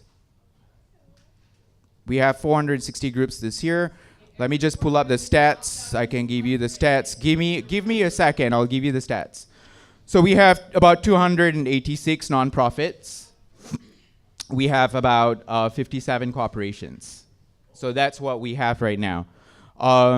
We had to limit the floats. Our floats are limited to 90 this year. Last year we had 120. We've limited our large vehicles, smaller vehicles. We reduced all of that significantly so that we will not, have a 9.5-hour march again this year.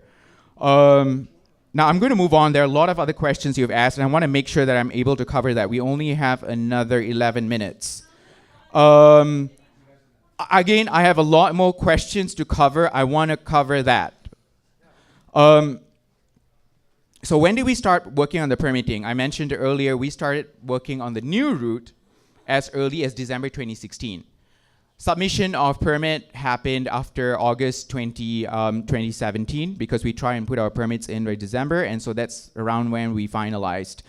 We wanted to put the permit in. However, because we were not too sure, we only got stuff confirmed on January 22nd. It's immediately after the confirmation of the route, we put in the permit application for that.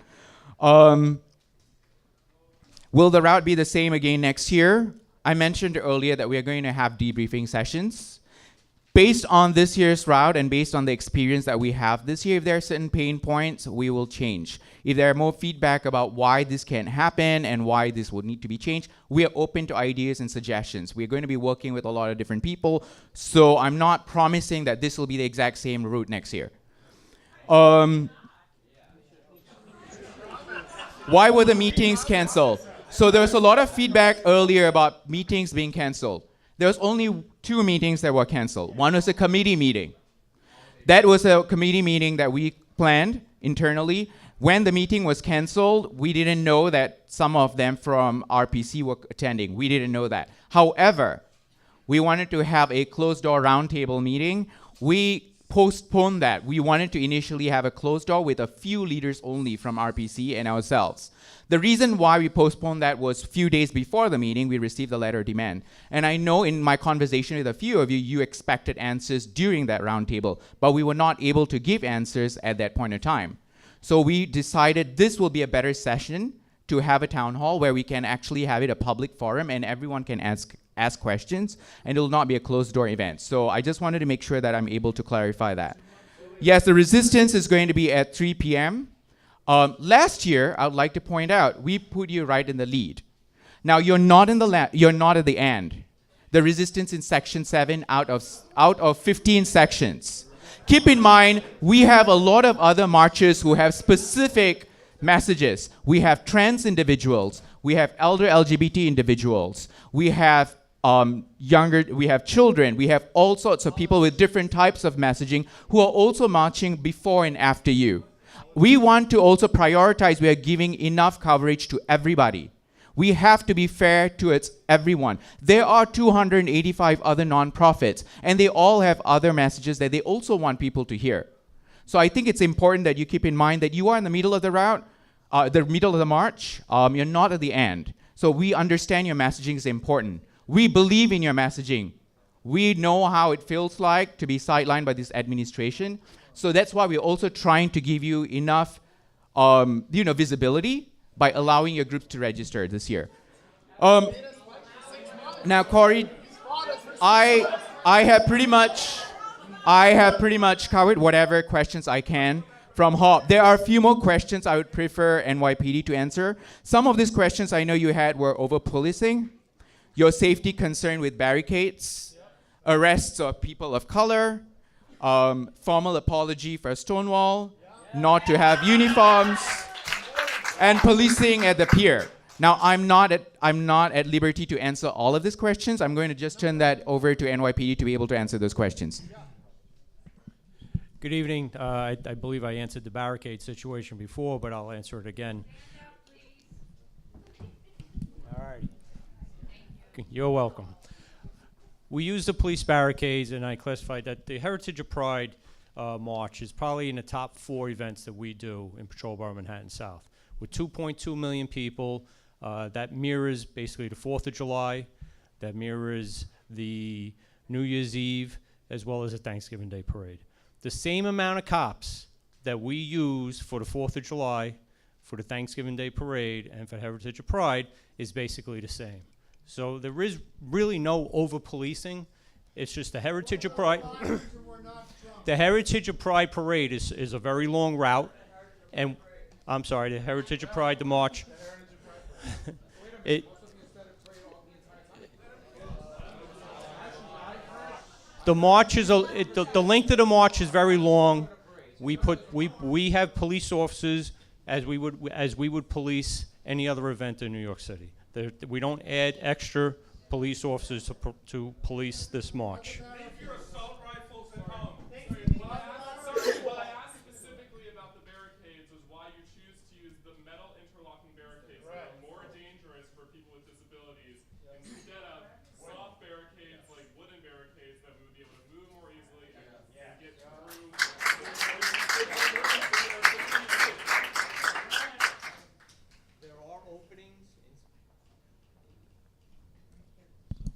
There are openings that the police officer at certain intersections can open if we had to get an emergency vehicle through for an aided case or for a fire run.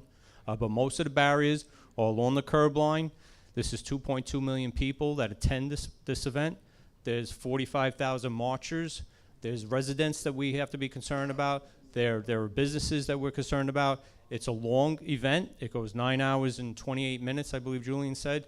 The barricades assist us in just maintaining some type of security in case there was an emergency event. Those are the barricades that we have.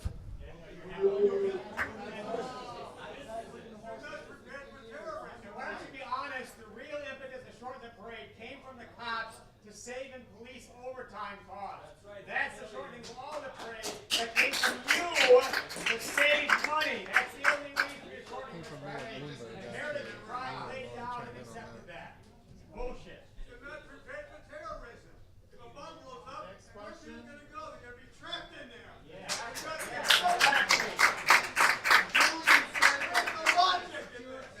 Security against terrorism was one of the reasons at the Heritage of Pride meeting. Julian said that protection against terrorism was somehow like a part of the reason for some of this restructuring.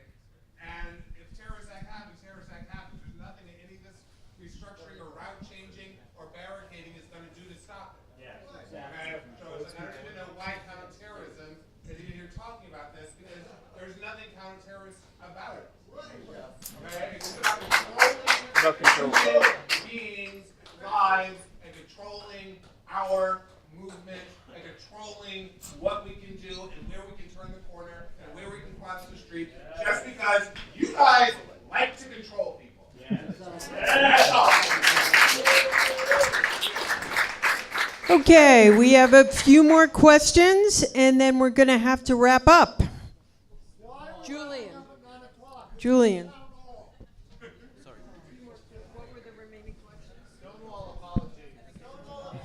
All right. So besides the barricades, I know there was a question about the formal apology for Stonewall. Would any of you like to take that? Would any of you like to talk to that?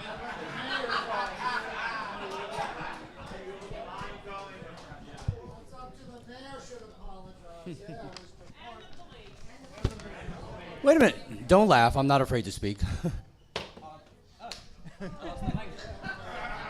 But in all seriousness, I did have a discussion with the senior brass and with the police commissioner about this request and about the sensitivity and about what's been going on in other cities. I can't speak for the commissioner because he'll make his decision when he does that, and he will publicly make his announcement, or whether it'll be in public or in writing or however he decides he wants to handle that. So those discussions have happened. You have to understand the police department doesn't always move so quickly. So I, in my position, have taken that seriously. So I can tell you that. But I do know there has been some public apologies. I don't know if you, Deputy Inspector Seymour Pine, who actually ran that raid on Stonewall that night, he participated in a community forum, and he was part of a book, and he came out and publicly apologized for his role in that and the department's role and the homophobia. Since then, we had Commissioner Bratton, who made some public comments about it also, and how proud he was of how the department has progressed. So there have been some comments, but what I can tell you, I'm trying to answer. So I'm being honest too. So yes, I am. So I have discussed this particular request with the commissioner. I don't know when, if, and how he's going to respond. That's not up to me. but I have taken it to him, and there have been some comments in the past. So thank you, guys.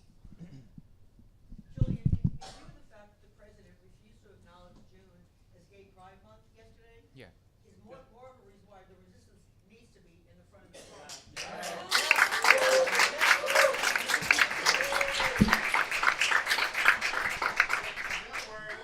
There are two other questions about uniforms. I know there's a lot of question about uniforms. I think this, because Gold will be marching this year, it's best that probably Brian specifically answers this question.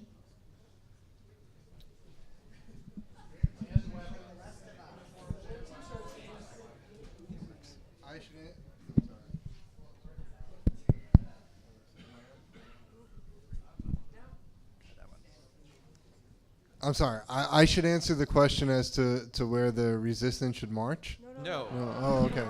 About the uniform. Okay, I've been very, very clear on that, and I'm on the record. Yes, I have.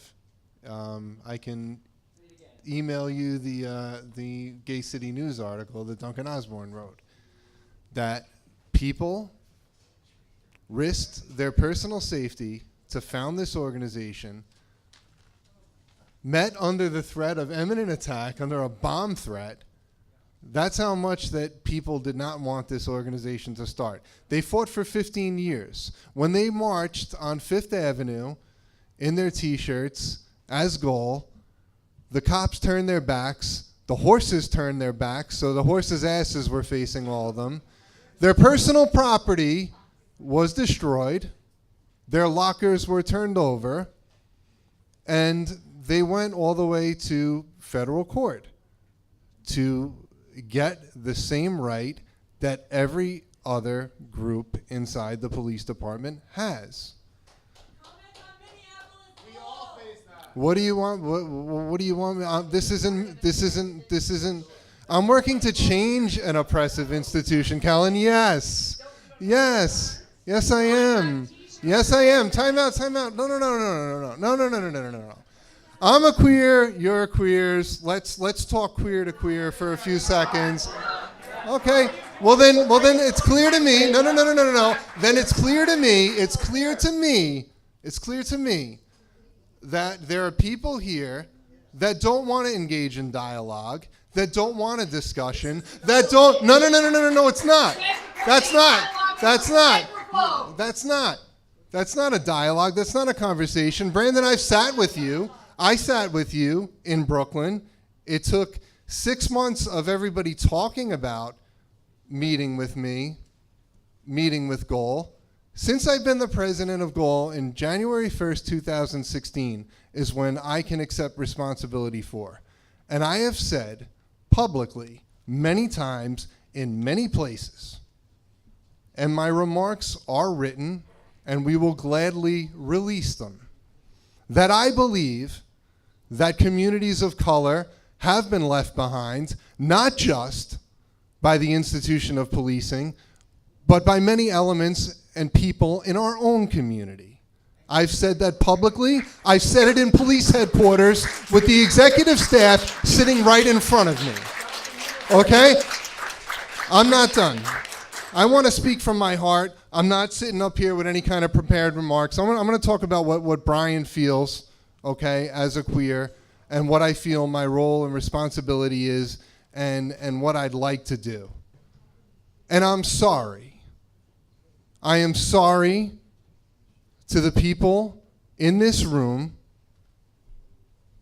and this city, and this nation that feel that the criminal justice system has left them behind.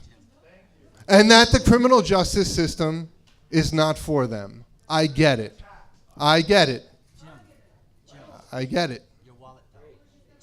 And I support Black Lives Matter. But I don't believe that the police are the only institutions that need to change. I believe corporate America needs to change. I believe, Jay, I get it. But I also, what I'm trying to clarify here is like what you said before. about that you appreciate me being out there and making sure that Gays Against Guns and that Rise and Resist is treated with decency and respect, and they're not going to be manhandled by people and told that this isn't a place for you to demonstrate, you have to demonstrate here. Yeah, because I check with the legal bureau and I make sure that your rights are protected. But you see, the thing is that I would do that for any group here. I would do that for any group in this room. The Gay Officers Action League would do that. We have a website, we have email addresses, we have a hotline, and we do get calls from people. We get calls from people that are afraid to go into a police precinct to make a report. Because the perception in 2018, and this is what really upsets me, is that the perception is that people think that when they walk into a precinct or they call the police for service, they think that what the cop is going to say is, well, of course you got robbed. You met this guy on the internet on an app and he came into your house to have sex with you and you got robbed? What are you, stupid? That's what the perception is. I work to change that perception. I work to make sure that police and criminal justice professionals are adequately trained to treat people with compassion and respect. I cannot take ownership for the actions of everybody that wears a uniform. Because our rights are not protected. Our protest rights are constantly, the cops lie to us, they tell us you can't be here, they arrest people for no reason, so you can deal with the cops. Forget about the corporations. Your responsibility is to stop police oppression, and you're not doing it. Okay, Mark, that's a fair point, but let me ask you something. Why is it this is the first time that we're having a conversation? Why haven't you reached out to me?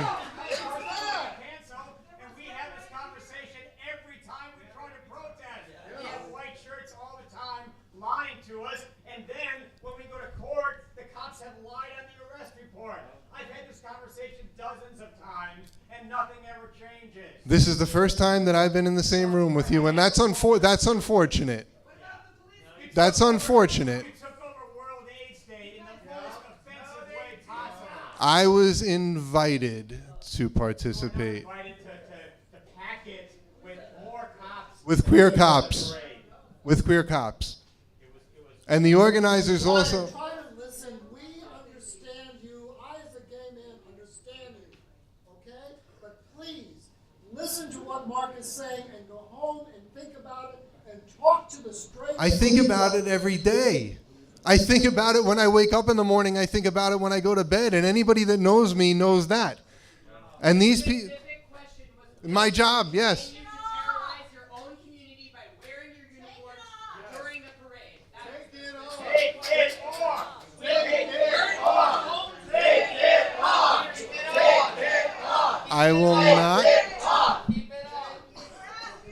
I will not dishonor Charlie Cochran and Sam Chacon by taking off those uniforms.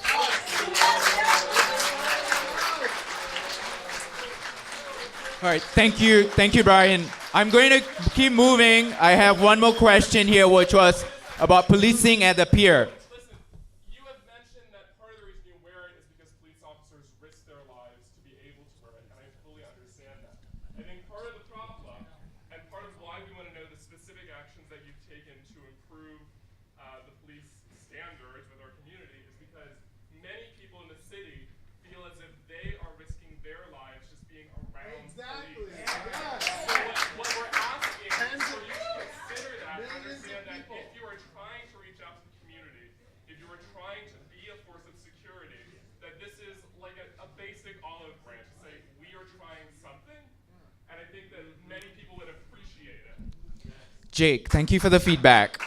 Now, Jake, we will have ongoing conversations. We will have ongoing conversations. However, I need to respect that it's already 10 minutes past 9. I believe that you have real sincerity around many issues, and I think many things you said were heartfelt. But the problem is that's not going to be what people see in this parade when they're walking through. They're going to see cops being pink-washed with a rainbow flag around them, and you're going to make the more privileged people in our community feel like the police are safe and they're for me, but you aren't. As an organization, your unions are actively advocating, politicizing oppression of communities of color, and that's not what comes through. And so, if you take off the uniform, that changes that perception completely. Yeah. And my concern is that that message isn't coming through. So, if there's any sincerity in your words, please take that to heart. That pink washing is dangerous for the most marginalized people in our communities. All right. Now there's one last question for listening at the Pier. I'm just going to allow them to answer the question. They would be able to answer that question better than I would, so go for it. Which question? Will you open the pier? Carl, do you want to talk about the pier, or do you want me to talk about it? It's very simple. The NYPD does not police the pier.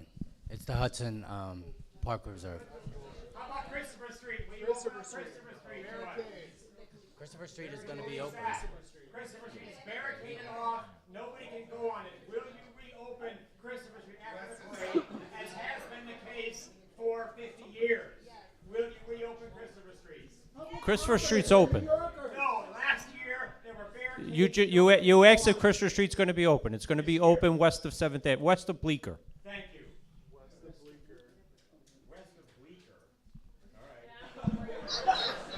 That's going towards New Jersey. All right, we are over time. I'd like to end this town hall by thanking everyone who came and spoke out and shared your thoughts. I'd like to thank our panel, and we look forward to continuing the dialogue. Thank you very much.